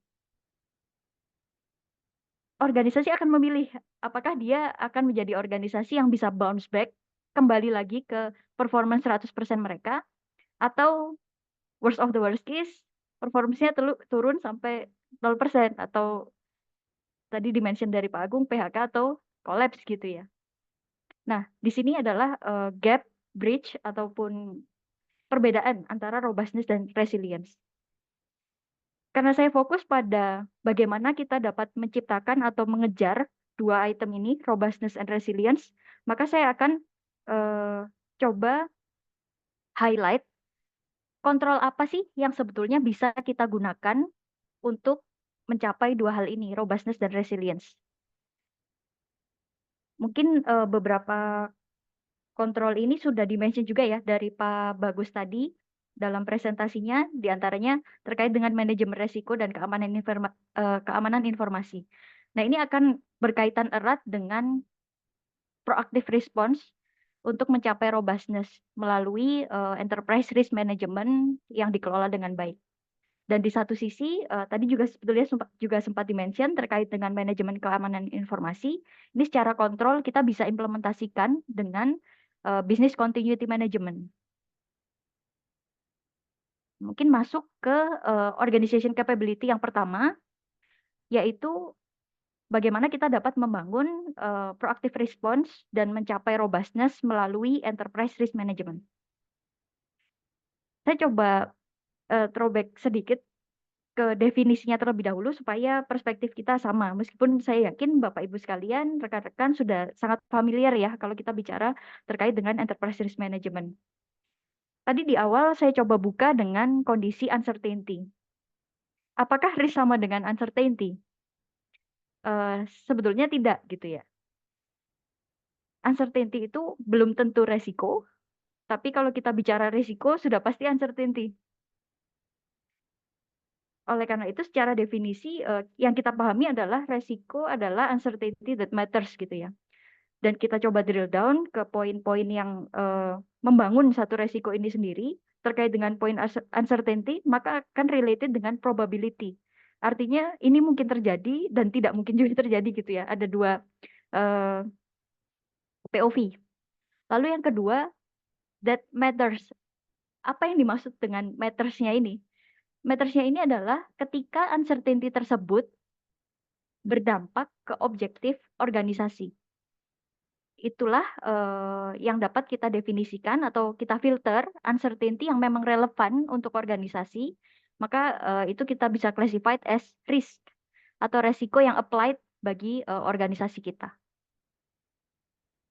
Masuk ke proses enterprise risk management-nya, di sini mungkin singkat saja karena mungkin biasanya ya kalau kita bicara detail proses penerapan implementasi ERM itu tentunya mungkin butuh 1 sesi lagi 2-3 jam gitu ya Pak Bagus ya. Tapi di sini saya coba simplified, apa sih sebenarnya yang dilakukan oleh organisasi untuk dapat menerapkan enterprise risk management.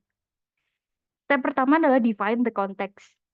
Konteks di sini adalah sebetulnya untuk scoping dan untuk memahami kondisi dari organisasi itu sendiri. Internal kondisinya seperti apa, eksternal constraint-nya itu apa. Setelah organisasi memahami kondisi internal dan eksternalnya ini, akan membantu scoping begitu ya. Proses ERM ini akan dilakukan sejauh mana. Sebelum masuk ke step yang kedua untuk mengidentifikasi resiko. Sebetulnya kata kuncinya sudah sempat saya mention tadi ya, ketika kita mengidentifikasi resiko, dilihat uncertainty mana yang memiliki likelihood dan impact yang kemungkinan akan affect organization kita. Setelah diidentifikasi, perlu dianalisa, dikalkulate, di rating, supaya kita tahu level risk mana yang perlu kita perhatikan. Mana risk yang penting gitu ya, untuk kita prioritaskan responsnya. Nah, ini respon ini step berikutnya. Untuk menjawab pertanyaan, apa sih yang bisa kita lakukan terhadap resiko-resiko yang sudah teridentifikasi. Nah, setelah diidentifikasikan atau disusun strategi per masing-masing risk tersebut berdasarkan prioritasnya, maka dapat diimplementasikan kontrol mana risk yang bisa kita transfer, kita hindari, dan lain-lain. By the end of the day, setelah organisasi ini menjalankan proses end-to-end ini, tentunya harapannya akan tetap dapat dilakukan monitoring dan review berkala. Tujuannya sebetulnya 2, untuk memastikan adanya improvement dan ensure supaya risk register kita ini masih relevan, masih valid dengan kondisi risk landscape yang mengelilingi organisasi kita sesuai dengan kondisi terkininya. Tentunya kalau kita bicara proses simple seperti ini, dibayangkan akan, oh oke, doable dong untuk organisasi saya menerapkan enterprise risk management ini. Tapi sebetulnya kenyataannya di lapangan ada banyak challenge gitu ya untuk mengimplementasikan ERM. Di antaranya yang paling utama ini saya tampilkan di layar, yang nomor 1 adalah culture resistance. Memastikan bahwa budaya organisasi ini dapat kita dorong untuk risk aware dan mengambil decision sesuai dengan risk appetite organisasi dan lain-lain, itu masih sulit nih untuk dibentuk. Karena basically di Indonesia sendiri organisasi-organisasinya ini masih melihat implementasi ERM sebagai pemenuhan compliance, bukan sebagai salah satu organization capability yang bisa mendukung nilai tambah bagi perusahaan atau meningkatkan secara ketahanan perusahaan itu sendiri gitu ya. Termasuk juga ada kompleksitas di sini untuk mengimplementasikannya, dan secara risk landscape yang mengelilingi organisasi seperti yang kita ketahui, semakin ke sini perubahannya semakin cepat.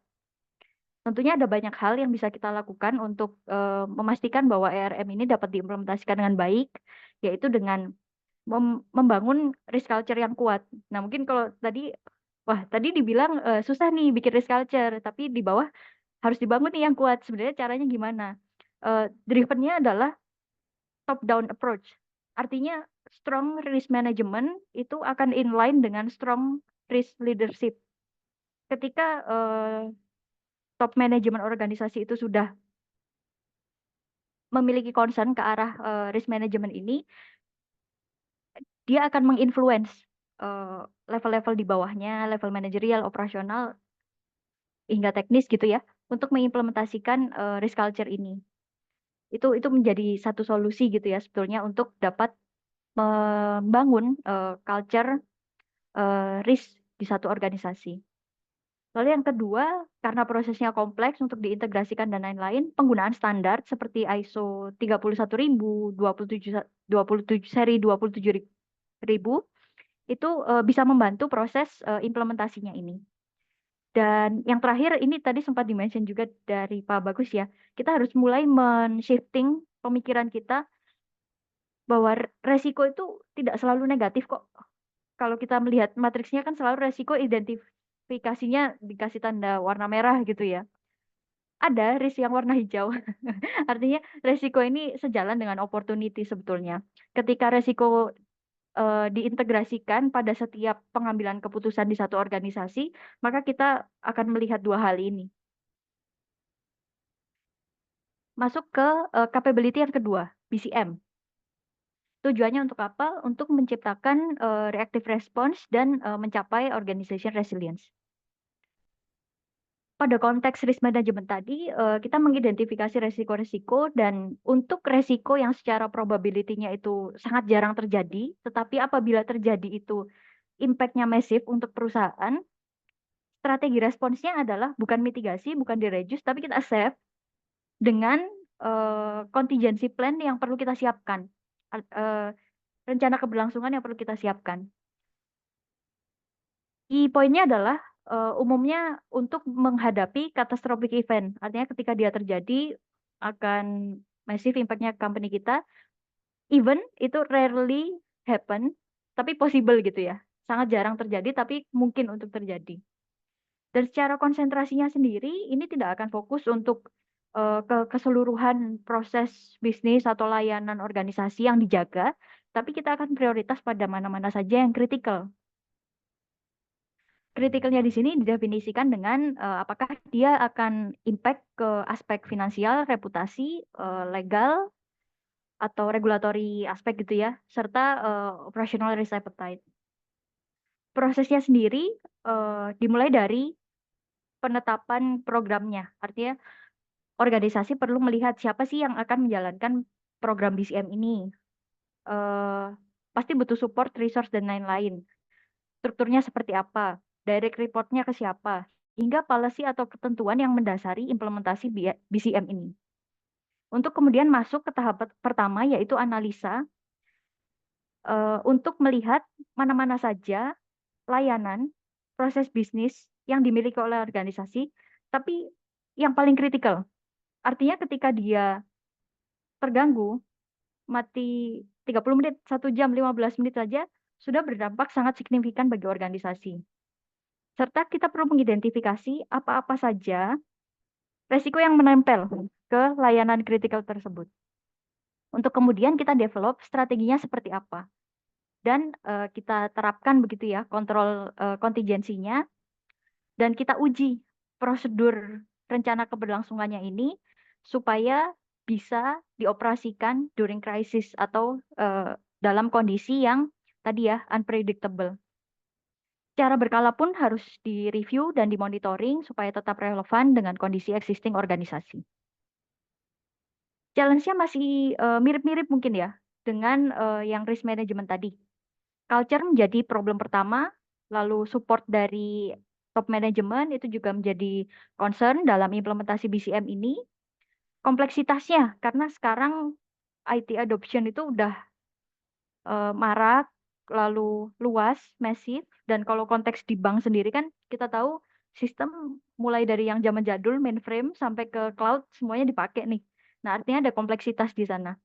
Sampai pada dependensi ke third party dan lain-lain. Sehingga menyebabkan implementasi dari BCM ini sulit untuk diterapkan.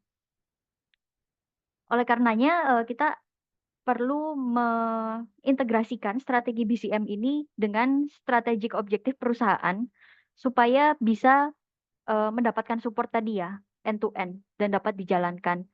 Mengadopsi framework seperti yang ERM tadi itu juga bisa menjadi satu solusi. Nah, risk culture-nya di sini sendiri juga bisa dibangun dengan training, awareness, atau insentif program, dan lain-lain gitu ya. Sehingga organisasi ini melihat BCM ini bukan nice to have, tetapi must to do gitu ya. Nah, ini menarik, saya coba tambahkan konteks IT Disaster Recovery Planning yang mungkin dari Bapak Ibu sekalian agak lebih familiar dan akan lebih seru nih ketika membahas yang IT Disaster Recovery ini. Karena konteksnya ketika kita bicara BCM atau Business Continuity Management, kita mengidentifikasi layanan penting satu organisasi ini apa, kita terapkan strategi untuk dapat merecovery-nya ketika terjadi gangguan unpredictable tadi. Ada dependensi tentunya untuk organisasi dapat menjalankan layanan kritikalnya. Dependensinya bisa jadi ke building atau location, ke personil atau orang yang menjalankan operation. Dan yang highlight juga ke teknologi yang menjadi enabler gitu ya untuk operation tersebut dijalankan dan third party. Nah, IT Disaster Recovery Plan ini adalah detail prosedur recovery yang spesifik untuk mengatasi resiko unavailability dari sisi sistem atau teknologi. Tentu ada plan-plan lain ya atau detail prosedur lain itu sesuai dengan kendalanya atau kondisi unavailability-nya apa gitu. Itu related dengan konteks strategi BCM yang menjadi salah satu step perlu di-define di slide sebelumnya tadi.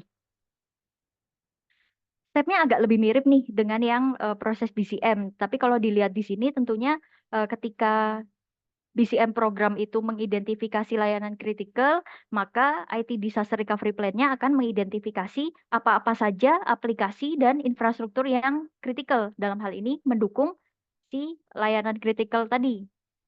Lalu kita perlu memikirkan juga strateginya seperti apa. Ketika kita bicara strategi BCM menangani unavailability location building, artinya apakah kita sediakan remote work ya atau kemampuan WFH atau kita bikin 2 gedung yang agak berjauhan. Nah, bedanya kalau yang di R ini konteksnya lebih ke teknologi sehingga POV-nya akan fokus ke gimana kalau di data center kita mati misalnya atau provider utama kita tempat aplikasi kita running gitu ya, let's say ini provider cloud itu unavailable, and then what happen, what we do. Nah, ini fokus di disaster recovery plan. Tentunya setelah strategi itu disusun akan dibuat langkah-langkah recovery mirip seperti yang BCM tadi, dan langkah-langkah recovery tersebut akan dites, diuji, dan dimonitor secara berkala programnya. Challenge dan enabler-nya mirip, mungkin di sini highlight-nya lebih kepada kompleks IT environment itu menjadi satu PR gitu ya. Apalagi di industri perbankan, kita bicara sistemnya bukan hanya sistem yang ada di internal, tapi juga ada dependensi ke sistem eksternal seperti pemrosesan, let's say yang Mastercard, Visa, dan lain-lain itu kan sistemnya ada di eksternal. Di luar data center yang kita miliki sendiri gitu ya. Nah, ada dependensi ke vendor, third party, dan lain-lain. Ini menyebabkan kompleksitas dari penerapan IT Disaster Recovery ini. Termasuk juga teknologi yang digunakan. Karena berkembangnya sangat cepat, dari yang dulunya mainframe, pindah ke on-premise VMware, lalu geser ke cloud, lalu dari cloud pun nanti masih possible untuk moving ke DR as a service gitu ya, dan lain-lain. Ini menjadi satu challenge juga untuk mengadaptasi IT Disaster Recovery Plan karena memang secara proses recovery-nya ini akan sangat sesuai dengan konteks teknologi yang digunakan gitu ya. Untuk memastikan ini dapat diimplementasikan dengan baik, cost benefit analysis seperti yang tadi di-mention dari Pak Bagus itu juga perlu diterapkan, lalu integration dengan proses third party management dan quality assurance di organisasi itu perlu di-ensure supaya change manajemennya dijaga, quality manajemennya dijaga, dan lain-lain. Termasuk benchmarking, training, dan post-incident review ini perlu untuk meningkatkan awareness. Karena memang secara awareness itu rasa-rasanya menjadi PR ketika kita mengimplementasikan konteks yang sifatnya ini proses gitu ya, proses yang mungkin non-operation ya. Ini kan jarang gitu ya organisasi melihat ini sebagai hal yang perlu dilakukan unless itu diatur oleh regulator. Nah, dari ketiga organization capability tadi yang sudah kita bahas, ERM, BCM, dan ITDR, harapannya ketika kita implementasikan tata kelolanya dengan baik, kita dapat memperoleh end-to-end business resiliency.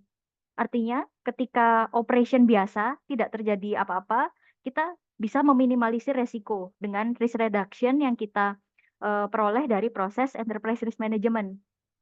Lalu, ketika insidennya itu masih predictable, itu pun kita masih bisa bertahan gitu ya. Tapi at the end of the day, ketika ada event yang unpredictable, massive, impact-nya dan lain-lain, dan sifatnya itu krisis atau disruptif, maka BCM bisa kicks in. Detail proses recovery yang kita define di BCM dan ITDR tadi, itu bisa kicks in untuk membantu organisasi ini recover. Artinya kemampuan resilience yang bounce backability tadi bisa kita peroleh. Meskipun kembalinya let's say ke minimum requirement dulu, baru sampai nanti perlahan-lahan kembali ke business as usual 100% level performance. Nah, sekarang saya coba sampaikan trennya di Indonesia ini seperti apa sih journey of resilience ya, yang sebelumnya ada dan yang saat ini sedang ramai gitu ya di Indonesia, khususnya di banking sektor. Karena memang saya coba riset kemana-mana melihat gitu ya, kalau di luar negeri penerapan business continuity management ini sudah multisektor. Governance menerapkan, healthcare menerapkan, industri manufacture, airlines, dan lain-lain itu menerapkan. Tapi kalau di Indonesia, rasa-rasanya lebih fokus ke financial industry. Itu pun journey-nya didorong dengan adanya regulasi yang mengatur. Nah, kalau berangkat dari sebelum tahun 2000-an, itu sifatnya lebih ke ad hoc. Artinya dari masing-masing organisasi itu menerapkan ERM, BCM, dan ITDR itu tanpa adanya regulasi yang mengatur. Artinya atas kesediaan masing-masing organisasi dan awareness gitu ya.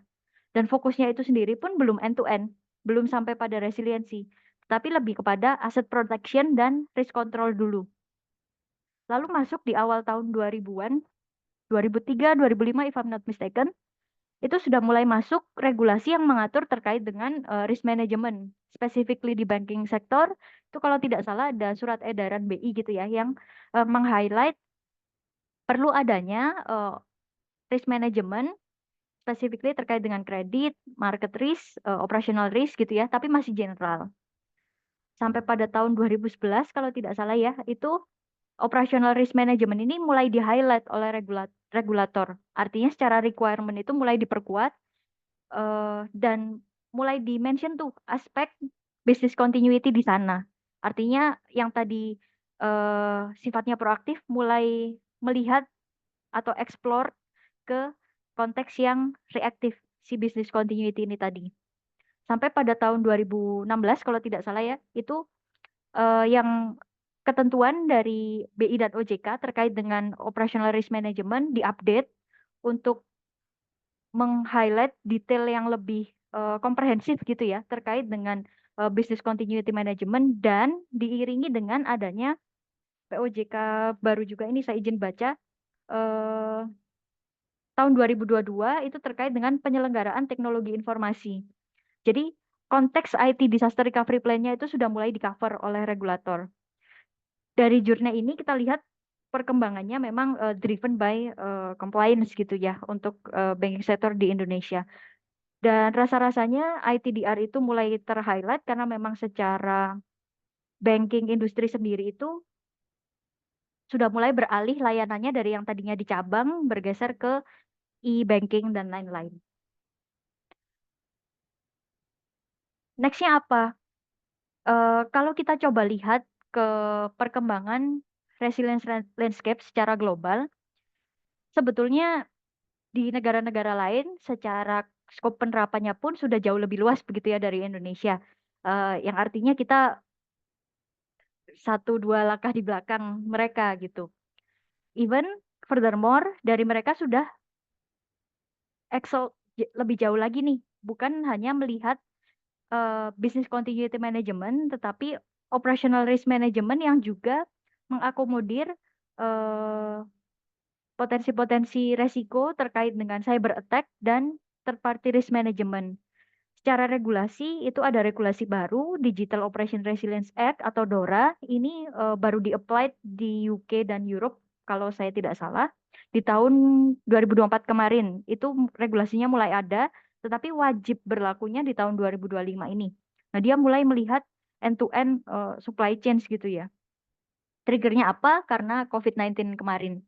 Tapi kalau kita bicara konteks di Indonesia, memang masih mengadaptasi yang BCM, dan secara maturity-nya pun masih bisa dikatakan level ini ya agak lebih rendah gitu compare to BCM di negara-negara lain. Lalu kita juga sudah perlu melihat beyond resilience, yaitu anti-fragility. Artinya ketika satu stress condition atau kondisi yang resiko tadi atau uncertainty tadi terjadi, kita perlu proaktif memikirkan strategi mitigasi. Yang kedua, kita perlu reaktif memikirkan strategi recovery agar kita bisa bounce back. Tapi furthermore, kita juga harus melihat benefit dari disruption tersebut. Sehingga apabila terjadi disruption, kita bukan hanya bounce back, bukan hanya survive, tapi bisa thrive.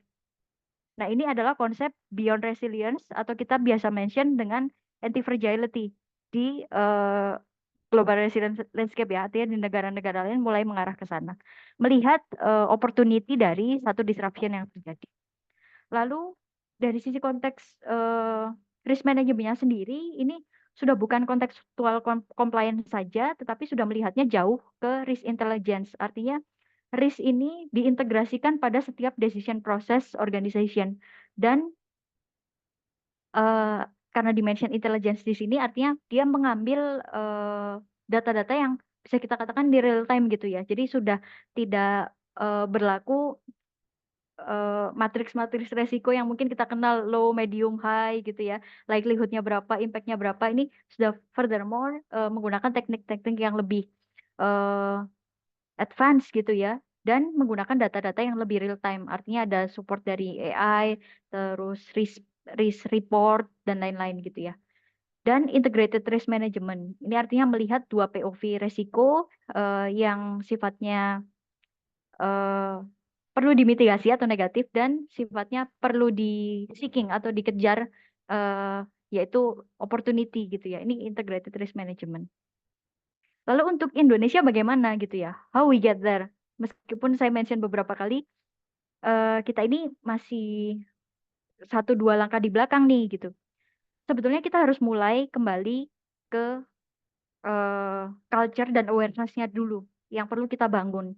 Dari 3 aspek, people, process, and technology, kita perlu shifting mindset, kita perlu upgrade skill, kita perlu menyamakan perspektif leader di organisasi gitu ya, untuk melihat bahwa sebenarnya risk management, BCM, ITDR, dan ORM in general gitu ya, operational risk management, itu bukan something yang luxury, bukan something yang nice to have, tapi kita harus invest di sana untuk ya itu tadi ya, must do gitu ya, bukan hanya nice to have. Karena memang tidak jarang organisasi itu memikirkan yang day to day operation saja, tapi ketika there is something wrong sampai degradasi performance-nya itu mendekati zero, itu kan potensial collapse-nya besar ya. Nah, memang belum memikirkan sampai sana, tapi kita harus mulai melihat ke arah sana gitu. Dan secara konteks risk-nya pun jangan dilihat dari operasional saja. Perlu diperhatikan concern risk lain seperti regulator, komitmennya seperti apa, ada sangsikah, dendakah, bila tidak dijalankan itu akan impact ke disband layanan kita kah, termasuk juga reputasi organisasi. Karena memang ada satu survei yang saya baca baru kemarin ini dan saya rasa itu konsisten ke beberapa tahun ke belakang. Apa sih yang paling susah dipulihkan ketika terjadi satu krisis ataupun disaster? Jawabannya bukan infrastruktur, jawabannya bukan data, tapi trust dari customer itu yang paling susah dipulihkan kembali ketika sudah terjadi gangguan ataupun disruption event gitu ya yang berimpact ke layanan operation satu organisasi. Lalu yang kedua, secara proses perlu ditingkatkan maturity-nya, mengadopsi standar-standar secara lebih cepat begitu ya, yang tentunya diiringi dengan upgrade skill dari sisi people-nya dan diintegrasikan ke day-to-day decision making di company. Itu menjadi penting gitu ya untuk supaya konteks risk-nya ini bukan satu proses yang terpisah dijalankannya. BCM juga bukan satu proses terpisah, tapi adalah satu kesatuan proses yang memang harus diintegrasikan dengan day-to-day operation kita. Dan yang terakhir terkait dengan teknologinya, ini mostly kan seperti kita tahu kalau kita bilang, kita harus mulai nih assess risk di company kita. Kita bukalah Excel, kita bikin istilahnya matris-matris gitu ya, untuk mengakses gitu. Tapi furthermore, hal-hal yang seperti itu sudah harus dikurangi. Kita gunakan tools, kita gunakan otomasi. Termasuk kalau kita bicara ketahanan satu sistem, let's say. Kita punya satu aplikasi running di data center A. Lalu ketika ini mati, kita akan manual tuh switch repointing ke data center secondary kita. Tapi bisa tidak ya hal-hal seperti ini tuh diotomasi dan lain-lain. Jadi konteks otomasinya ini sudah banyak sebetulnya digunakan di luar. Even teknologi-teknologi seperti ERE atau jadi satu konsep recovery yang kayak auto kicks in gitu ya, bisa langsung automate recover itu juga banyak gitu ya. Nah, harus mulai diadapt untuk meningkatkan efisiensi dan efektivitas dari sisi recovery yang kita jalankan itu tadi. Dan poin terakhir adalah kita harus selalu mengupdate knowledge kita terkait dengan risk landscape yang ada di sekitar organisasi, baik itu dari sisi finansial, geopolitical, regulatory changes gitu ya, itu sangat berdampak, termasuk juga IT adoption dan supply chains. Dan satu poin yang mungkin jarang dilihat di Indonesia adalah terkait dengan climate change. ISO 27000 dan 31000 if I'm not mistaken, dia ada revisi terbaru yang memang meng-highlight terkait dengan climate change. Mengapa? Karena memang dilihat resikonya ini ke natural disaster, menyebabkan natural disaster itu mulai meningkat nih. Dan mungkin saya coba tutup dengan apakah hal yang coba kita bentuk ini relevan untuk kita kembangkan 2-3 tahun ke depan. Termasuk saya lihat di daftar hadirnya kalau tidak salah banyak mahasiswa juga ya dan Bapak Ibu pengajar. Mungkin mohon izin, apakah secara skills untuk mendukung sistem resilience ini ataupun resiliensi satu organisasi ini relevan untuk dimiliki generasi muda gitu ya, termasuk saya. Nah, kalau kita coba lihat WEF ini mengeluarkan reportnya tahun kemarin kalau tidak salah ya, atau tahun ini di tahun 2025, mohon maaf. Itu core skill apa saja sih yang akan relevan dan sangat dibutuhkan di tahun 2030? Salah satunya adalah terkait dengan resilience, flexibility, and agility. Nah, artinya konteks ini relevan gitu ya, baik itu untuk individu, institusi, organisasi, atau sebetulnya community atau komunitas warga masyarakat pada umumnya gitu. Sebetulnya ini adalah hal penting yang perlu diperhatikan. Mungkin itu saja ya. Bila ada kekurangan, mohon maaf. Saya kembalikan ke Pak Agung dan Kak Amanda ya. Ya, terima kasih. Keren, Mbak. Saya sampai pusing ini. Semoga, nah itu Pak, semoga tidak membingungkan gitu ya Pak. Ya, tapi secara mungkin harfiah besarnya terkait dengan organisasi ambidexterity ini mungkin masuk di pelajaran tata kelola kali ya, tata kelola teknologi informasi. Nah, karena perlunya kesiapan yang nggak bisa sporadis ya, harus ditinjau satu persatu. Ini Mas Bagus masih standby nih? Masih Mas, tenang saja. Masih, oke. Prof, Oke kan Bang. Mau tanya dulu nggak Prof sebelum ke pertanyaan teman-teman nih? Waduh, jujur saya ini lagi stres mikirinnya kira-kira kuliah apa yang harus kita siapin buat anak-anak ya. Ya, Itu sih, jujurnya saya stresnya di situ aja sih. Karena jujur, kalau saya pribadi saya nggak punya jam terbang kayak Mbak Amira. Jadi saya nggak punya insting kuliahnya. Tapi kalau ngelihat Mas Bagus tadi ngomong, kayaknya oke juga sih. Kayaknya kita perlu nambahin sesuatu di kuliah-kuliah ya, biar siap. Ya, Tapi saya nggak tahu nih betul. jawabannya apa, saya nggak tahu. Siap, siap, siap. Oke, sebelum pertanyaan ke sana, saya mau nyoba tanya dulu deh.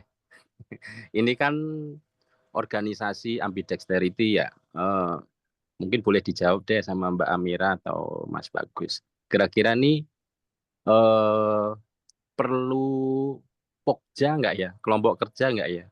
Atau ini masing-masing leadernya di suatu organisasi harus inovasi, adaptif, atau memang diserahkan sepenuhnya oleh si pokjanya itu kalau memang perlu.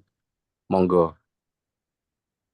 Mungkin saya coba jawab dulu ya Mas dari sisi pemerintah ya. Jadi kalau di kita untuk inovasi itu sebenarnya inovasi sekarang banyak yang sifatnya bottom up ya. Jadi kalau dulu mungkin inovasi itu harus dari sifatnya inovasi para pejabatnya yang akan diimplementasikan ke jajaran di bawahnya. Kalau sekarang tuh inovasi lebih banyak sifatnya bottom up. Jadi inovasi-inovasi yang kecil-kecil itu diterapkan di unitnya, nanti baru diterapkan juga di satu instansi gitu ya. Lalu kalau terkait Pokja itu balik lagi, karena kalau di pemerintahan memang kita ada tim inovasi tingkat kota ya. Nanti di setiap pemerintah, di setiap unit kerjanya atau dinasnya itu ada kayak koordinator inovasinya. Tapi tetap aja itu hanya sifatnya mengkolektifkan dan meliterasi pentingnya inovasi dalam meningkatkan efektivitas atau efisiensi kerja di instansi masing-masing. Tapi inovasi tetap datangnya itu dari masing-masing person pegawai yang ada di instansi pemerintah. Itu kalau saat ini sih Mas. Dan paling penting tadi juga inovasi itu juga sifatnya nggak boleh liar ya, nggak boleh sporadis. Jadi inovasi yang kita buat itu memang harus termanage ya. Jadi harus ada dasarnya dulu. Jangan sampai inovasi tapi nggak sebenarnya nggak ada hubungannya sama tupoksi kita. Itu sih yang ada di pemerintah saat ini. Oke, sip. Nah, ini ada pertanyaan nih dari Mas Denny Ahmad. Saya nggak tahu Prof mau jawab atau sesuai materi nih. Kalau misalkan di sektor perbankan atau penyedia layanan ISP atau Diskominfo, bagaimana cara memblokir transaksi keuangan yang mungkin sifatnya judi online gitu. Karena kita tahu CEO paling baik untuk backlink adalah bobol government. Bagaimana memetakannya gitu atau apa yang perlu dilakukan? Monggo, mungkin siapa ya Mbak Amira atau Mas Bagus silakan. ya, mungkin ini menarik sekali sih pertanyaannya. Artinya di level proteksi transaksi begitu ya Pak. Kalau kita bicara di sektor perbankan, bukan hanya level alerting sebetulnya ya. Kita bicaranya sudah mulai ke even forecasting gitu ya. Sebenarnya dari sisi pola-pola transaksi apa saja sih yang bisa kita identified as atau kita prediksi as ini tuh transaksi yang berbahaya gitu. Konteks AI dan big data di sini sangat kuat gitu ya. Artinya organisasi perbankan tentunya sudah berjalan bertahun-tahun lamanya, kita punya data transaksi di core system kita. Hal itu yang kita cemplungin tuh, kita masukin ke big data dan lain-lain untuk kemudian dilihat polanya apakah ini tuh bisa di-identified as transaksi genuine. Genuine itu artinya normal lah ya dilakukan oleh orang gitu ya. Bukan transaksi-transaksi yang sifatnya berbahaya. Tapi karena memang konteks kejahatan transaksi keuangan itu semakin berkembang, eh, model ataupun polanya ini tadi, pattern-nya itu harus terus diupdate sehingga umum untuk adanya satu tim atau satu divisi biro atau divisi gitu ya, yang fokus menangani hal-hal seperti ini gitu ya untuk monitoring transaction fraud, terus monitoring anti money laundering dan lain-lain. Artinya memang day to day operation-nya adalah untuk melihat pola-pola transaksi yang ada dan bila ada yang mencurigakan diinvestigasi lebih lanjut. Lalu ditanya detail teknisnya nih, apakah menggunakan teknik masking domain, VPN dan lain-lain. sampai ke level cloud hostingnya. Ya, tentunya di level teknologi ini ada banyak sekali jagaannya. Ketika kita bicara transaksi perbankan karena sangat sensitif gitu ya, kita bicara uang dan trust dari customer, ada banyak sekali layer protection sebetulnya. Jadi di level depannya artinya firewall-nya dan lain-lain kita jaga, terus sampai masuk ke dari network masuk ke server kita jagain lagi. Sebelum masuk ke database jagain lagi. Cuman mungkin banyak yang assume kalau ini pasti makan biaya mahal dan lain-lain. Oleh karena itu proteksi ini memang harus dilihat risk appetite-nya seperti apa gitu ya dari satu organisasi untuk bisa diimplementasikan sejauh mana gitu ya. Karena memang quite costly, tapi cost seberapa pun itu perlu di invest gitu ya untuk ensure data protections, transaction protections, sampai pada customer loyalty atau trust nasabah. Keren, keren, keren. Mas Bagus, gimana nih Mas Bagus? Seperti yang kita tahu, biasanya government nih paling paling sering kena serangan karena memang CEO atau backlink terbaik judi online ya nitip lah Ini di pusat pemerintah ya. domain-domainnya government. Monggo, Hmm. apa perlu langkah-langkah yang pernah dilakukan atau insiden cybernya seperti apa?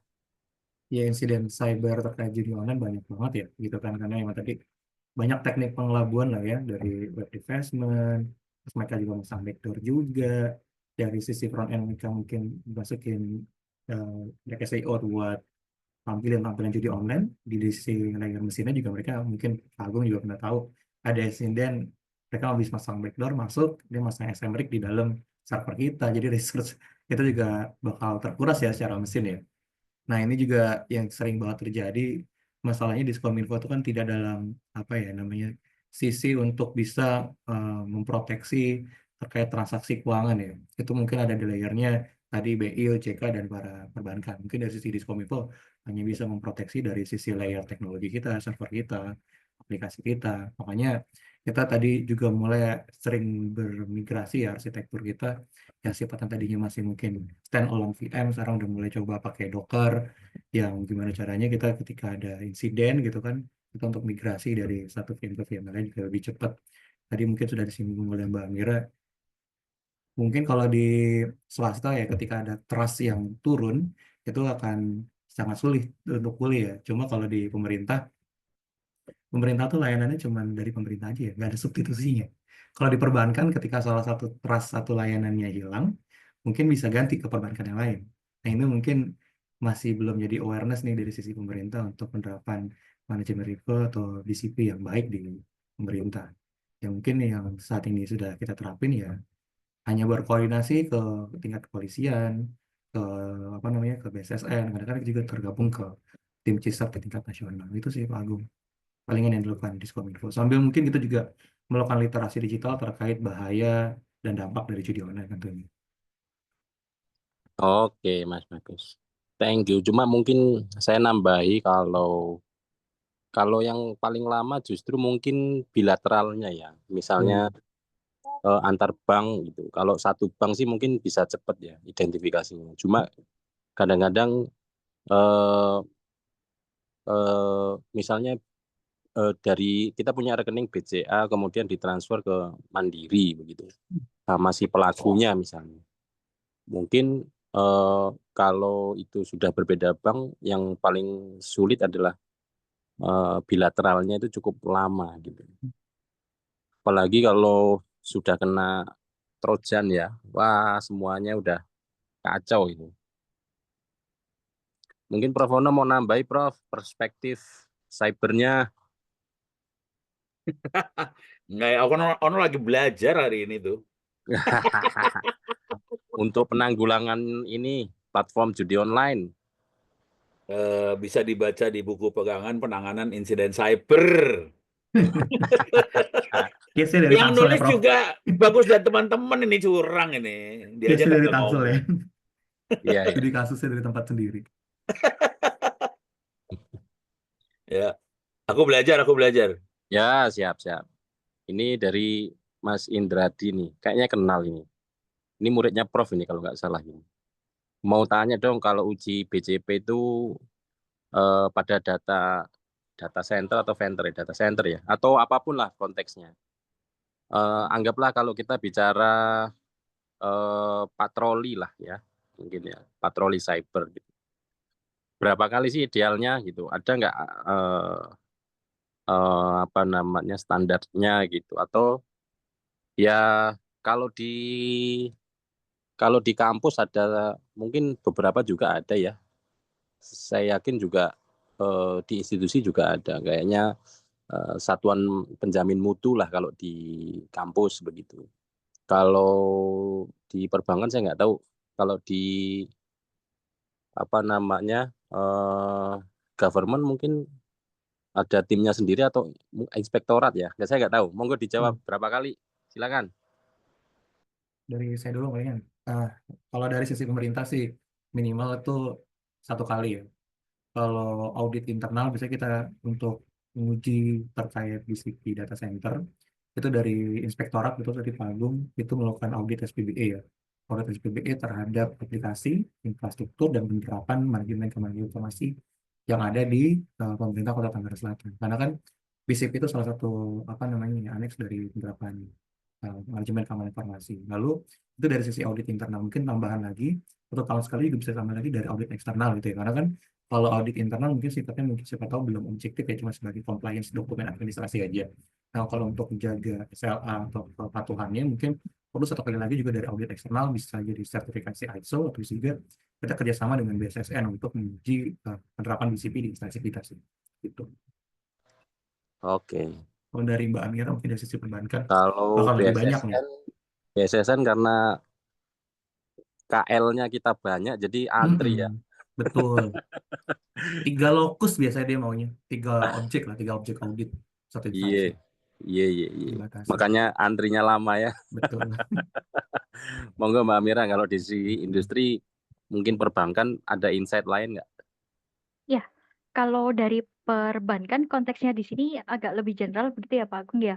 Business continuity plan sebenarnya yang diuji cukup banyak nih Pak. Artinya emergency response-nya kita uji. Artinya misalkan ketika terjadi kebakaran gimana menghadapinya, drill test-nya itu seperti apa, earthquake yaitu tadi fire drill-nya apa, earthquake drill-nya seperti apa dan lain-lain. Itu kita uji. At least kalau yang model emergency seperti itu biasanya setahun sekali, tapi secara skenario kita gilir. Let's say kita stay di Jakarta, potential risk-nya apa? Kebakaran, earthquake, 2 itu misalkan. Ya tahun ini kebakaran, tahun depan earthquake, supaya seluruh skenario-nya itu tercover. Kalau bicara pengujian yang operasional, itu sebetulnya memang setahun sekali, tapi idealnya itu tadi. Setiap skenario kita uji. Nah, mungkin yang menarik di sisi teknologi atau data center gitu ya, Pak. Tergantung seberapa banyak sistemnya. Idealnya memang kalau disarankan dari regulator itu tidak dimention exact angkanya, tapi secara berkala. Tapi kalau best practice, tahun sekali at least. Tapi ketika satu sistem ini yang dianggap kritikal atau penting itu banyak sekali aplikasinya, banyak sekali servernya, itu perlu dilihat lagi secara prioritasnya. Karena kalau kita bicara industri perbankan, downtime yang kita bisa atur pun yang terjadwal itu akan very costly gitu ya Pak ya. Ada cost-nya di sana. Sehingga kita perlu atur. Tapi yang perlu dipastikan adalah range 1 sampai 3 tahun sekali itu bisa di-apply for as long as kita tahu mana yang perlu diprioritaskan di tes dulu. Artinya yang paling penting, yang paling banyak traffic, yang single point of failure didulukan. Baru yang sisanya nanti bisa 3 tahun sekali, let's say 2 tahun sekali, itu didasarkan ke risk appetite masing-masing company. Dan secara maturity-nya perlahan-lahan perlu ditingkatkan. Let's say tahun ini kita coba 1 aplikasi standalone, tapi aplikasi yang sifatnya front end itu sekian puluh, sekian ratus kita tes. Lalu next step-nya artinya aplikasi yang di tengah-tengah misalkan middleware, karena ketika kita uji, kita matikan, ada downtime, impact-nya akan ke multiple services. Sampai kepada sistem core. Sistem core mati seperti apa? Baru lari ke infrastruktur. Setelah itu masuk ke yang full blown test. Full blown test ini artinya end to end. Kita coba ada istilahnya yang baru menarik tuh ini chaos testing kan ya Pak, itu diramaikan dari Netflix ya kalau nggak salah chaos testing. Ya udah kita coba kita kasarnya kalau di Netflix di-mention nih kita cabut salah satu saklar server apa yang kejadian. Nah hal-hal kayak gitu menarik sih untuk diuji. Besides yang cyber attack itu juga perlu dites keamanannya, penetration testing harus perlu rutin dilakukan dan lain-lain.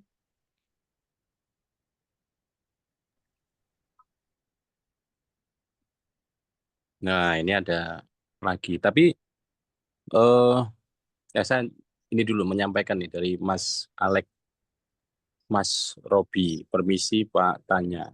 Apakah organization ambidextrity itu memungkinkan diadaptasi dan diterapkan di dalam perusahaan atau organisasi yang memiliki budaya yang serba cepat dan mungkin dalam kondisi yang belum cukup stabil, Pak? Karena kebetulan dari materi yang Bapak paparkan, sepertinya ada beberapa perusahaan atau organisasi tersebut lebih condong ke perusahaan yang sudah stabil. Oke, jadi ini bagaimana terkait dengan perusahaan yang terkait kesenjangan ya. Tadi ada gap juga tadi diterangkan. Bagaimana misalkan begini, sebuah perusahaan yang mungkin eh, orang-orangnya wis podo tua gitu ya, udah pada berumur gitu. Apakah eh, bisa diterapkan atau mengadopsi organisasi ambidexterity gitu? Mungkin kalau di government mungkin sekelas Kapit Kasih udah berumur ya. Kalau yang di perbankan industri mungkin mau nggak mau karena pegangannya itu tiap hari mungkin agak lebih enak. Monggo, siapa yang mau menjawab? Kalau dari sisi saya ya sebenarnya organisasi ambidextrity kan ini gimana caranya kita membalancekan antara efisiensi dan inovasi ya untuk kita menambah ekspansi. Untuk perusahaan kecil, let's say tadi kayak startup gitu kan yang sebenarnya agile ya, itu mungkin menurut saya itu jumlah resource-nya lebih banyak karena pasti ada tim yang fokus ke R&D, ada tim kayak finansial minimal yang fokus ke bagian tentang ini pengelolaan administrasi dan sebagainya yang ngatur efisiensi dan sebagainya. Nah, tapi kalau lebih kecil lagi coba contoh kayak kayak organisasi di kampus, organisasi kayak UMKM yang mungkin people-nya cuma tadi kata Pak Agung udah tua, habis itu cuma berdua gitu kan. Ya minimal tetap ada satu gitu kan sebagai leader, sebagai pemilik owner dari UMKM pasti kan dia berbicara lebih ke level strategik ya, dia mikirin bagaimana UMKM-nya dia bisa tetap expand, nambah cabang, nambah produk baru gitu kan, dia fokus ke produk atau layanannya gimana caranya dikembangkan terus. Nah ada juga satu orang yang fokus terhadap operasionalnya lebih efektif, lebih efisien, bagaimana tadi mungkin pengelolaan produknya gitu kan, jangan sampai ada waste gitu kan, gimana cara biar cepat apa namanya pelayanan lebih cepat gitu. Kayak gitu sih sebenarnya. Jadi sebenarnya nggak harus di organisasi yang besar ya. Organisasi kecil atau suatu level UMKM, level mikro, ya cuma 2 orang sebenarnya juga perlu karena konsep organisasi ambidextrity itu hanya gimana sih caranya kita prosesnya tuh balance nih. Tetap ada orang yang mikirin untuk expand, untuk berinovasi, ada juga yang fokus terhadap operasional untuk lebih efektif dan efisien. Mungkin dari Mbak Amira bisa nambahin. Ya, agree dengan yang Pak Bagus sampaikan. Sebetulnya konteks skop organisasi agaknya bukan menjadi faktor sebetulnya ya Pak ya yang menjadi penghalang satu organisasi ini mengimplementasikan organization ambidexterity. Memang betul dari yang Pak Agung sampaikan tadi, kalau perbankan agak sedikit lebih leisure ya Pak karena divisi-divisinya banyak, unit-unitnya banyak dan fokus dengan masing-masing tupoksinya. R&D IT sendiri, R&D bisnis sendiri bisa jadi. Lalu tadi yang menjaga change management, menjaga knowledge management dan lain-lain, kita punya leisure untuk bermain di sana karena secara resource agak lebih luang gitu ya, compare to organisasi yang lebih kecil dan lain-lain. Tapi karena konsepnya tadi lebih kepada konteks yang perlu diintegrasikan dalam setiap day-to-day operation organisasi, artinya sangat possible even untuk bahkan satu tim, satu proses, satu orang melihat dua hal tersebut dimulai dari dirinya dulu sendiri, lari ke project di timnya sampai pada KPI yang lebih besar gitu ya, misalkan KPI organisasi dan lain-lain. Oke, cukup menarik nih. Tapi kalau usahanya gorengan kayaknya nggak perlu organisasi ambidextrous. Siapa tahu Mas, dia minimal pakai e-commerce gitu kan Pak Agung. Ya. Bisa Ya, juga tapi kan. konteksnya minimal kita sebagai leader atau mungkin seorang pemimpin di organisasi itu paling enggak kita harus sekali-sekali turun lah supaya minimal nggak terjadi fraud lah, supaya bagaimana penerapan teknologi itu bisa diimplementasikan di situ. Oke, karena udah mau 5:30, saya pikir cukup untuk hari ini. Secara singkat mungkin saya bisa sampaikan bahwa secara tidak langsung dengan kita berinovasi, maka transformasi digital di organisasi kita tentunya akan terus tumbuh begitu. Silahkan gunakan maturity model gitu, atau critical success factor sendiri yang sesuai begitu, sehingga organisasinya nggak, ya istilahnya nggak KO ya dengan mungkin yang semodel begitu, karena serangan dari mungkin tadi Mas Bagus atau Mbak Amira bilang dari luar, bahkan Cina yang sekarang gila-gilaan begitu ya, kita belum sempat berpikir sana udah internet udah 10G. Kita baru riset 5G ya. AI-nya belum selesai sana udah AGI gitu ya, udah ASI gitu, wah gila. Terus perusahaan juga sudah mungkin sudah pakai mesin, kita masih ribut ijazah, kira-kira begitu ya. Prof. Ono mungkin penutup kalau ada. Terima kasih, terutama kalau saya sih ini membuka mata saya. Saya ISO 27001 ngerti, 31.000 ngerti. Ternyata kita perlu berpikir lebih abstrak daripada dua itu lagi. Aku stres dengerin Mbak Amira, aku stres asli, stres belas. Mungkin ini Pak, singkatnya ini Pak, kalau saya coba ini ya Pak, bantu sedikit mencerahkan supaya tidak terlalu gelap. Silakan. ISO-nya ada Pak, terkait BCM itu 22301, lalu terkait ITDR itu 27031, supaya implementasinya agak lebih mudah dilakukan ada gitu tuh. ya Pak. Betul. Lalu kalau konteks yang tadi, bila dirasa perlu gitu ya Pak untuk masuk menjadi salah satu mata kuliah, sebenarnya saya sendiri pun juga melihat di luar begitu ya Pak, karena beberapa ada memang mentoring dengan beberapa BCM expert di luar. Nah itu memang menjadi bagian atau mata kuliah dari Enterprise Risk Management. Oh, oke. Waduh, terima kasih lah Bu Amira. Ini jadi saya terpacu harus belajar. Udah tua harus belajar lagi, kasihan deh gue. Kira-kira gitu. Tapi keren Silakan, banget. Pak. Kalau butuh teman diskusi, teman berpikir at any time. Terima Yang kasih Bu lain juga. Amira. Aduh, terima kasih. Thank you. Ya Bu Amira, Pak Bagus juga terima kasih banyak. Ya mudah-mudahan nanti Pak Bagus dan teman-teman nanti bisa belajar banyak dari Bu Amira yang udah di lapangan banget ya. Ya, Prof. Itu aja sih. Tapi thank you sekali. Saya kembalikan pada Pak Agung. Kita perlu ngerubah kurikulum Pak Agung, kayaknya nambah-nambah bukan ngerubah sih, supaya Kayaknya nggak nambah deh, karena di tempat kita ada IT governance juga sih, Prof. Oh, judulnya udah ada, Udah tinggal ada. dikayain aja ya, ditambah kaya aja. Oke. Iya. Oke. Itu Pak Bagus yang ngajar bukan sih? Betul. Oh alah, pantesan. Kok Sudah saya ngomongnya masukin, lancar Prof. banget gue pikir. Sudah saya masukkan, Prof. Oh, thank you, keren. Ya, thank you, sip, keren. Oke. Terima kasih. Thank you buat teman-teman semua. Jangan lupa tadi ada mengisi daftar hadir supaya mendapat sertifikat atas kegiatan ini. Thank you Bu Amira, thank you Mas Bagus, thank you Prof. Ono, thank you semuanya. Terima kasih. Saya akhiri. Assalamualaikum warahmatullahi wabarakatuh. Waalaikumsalam.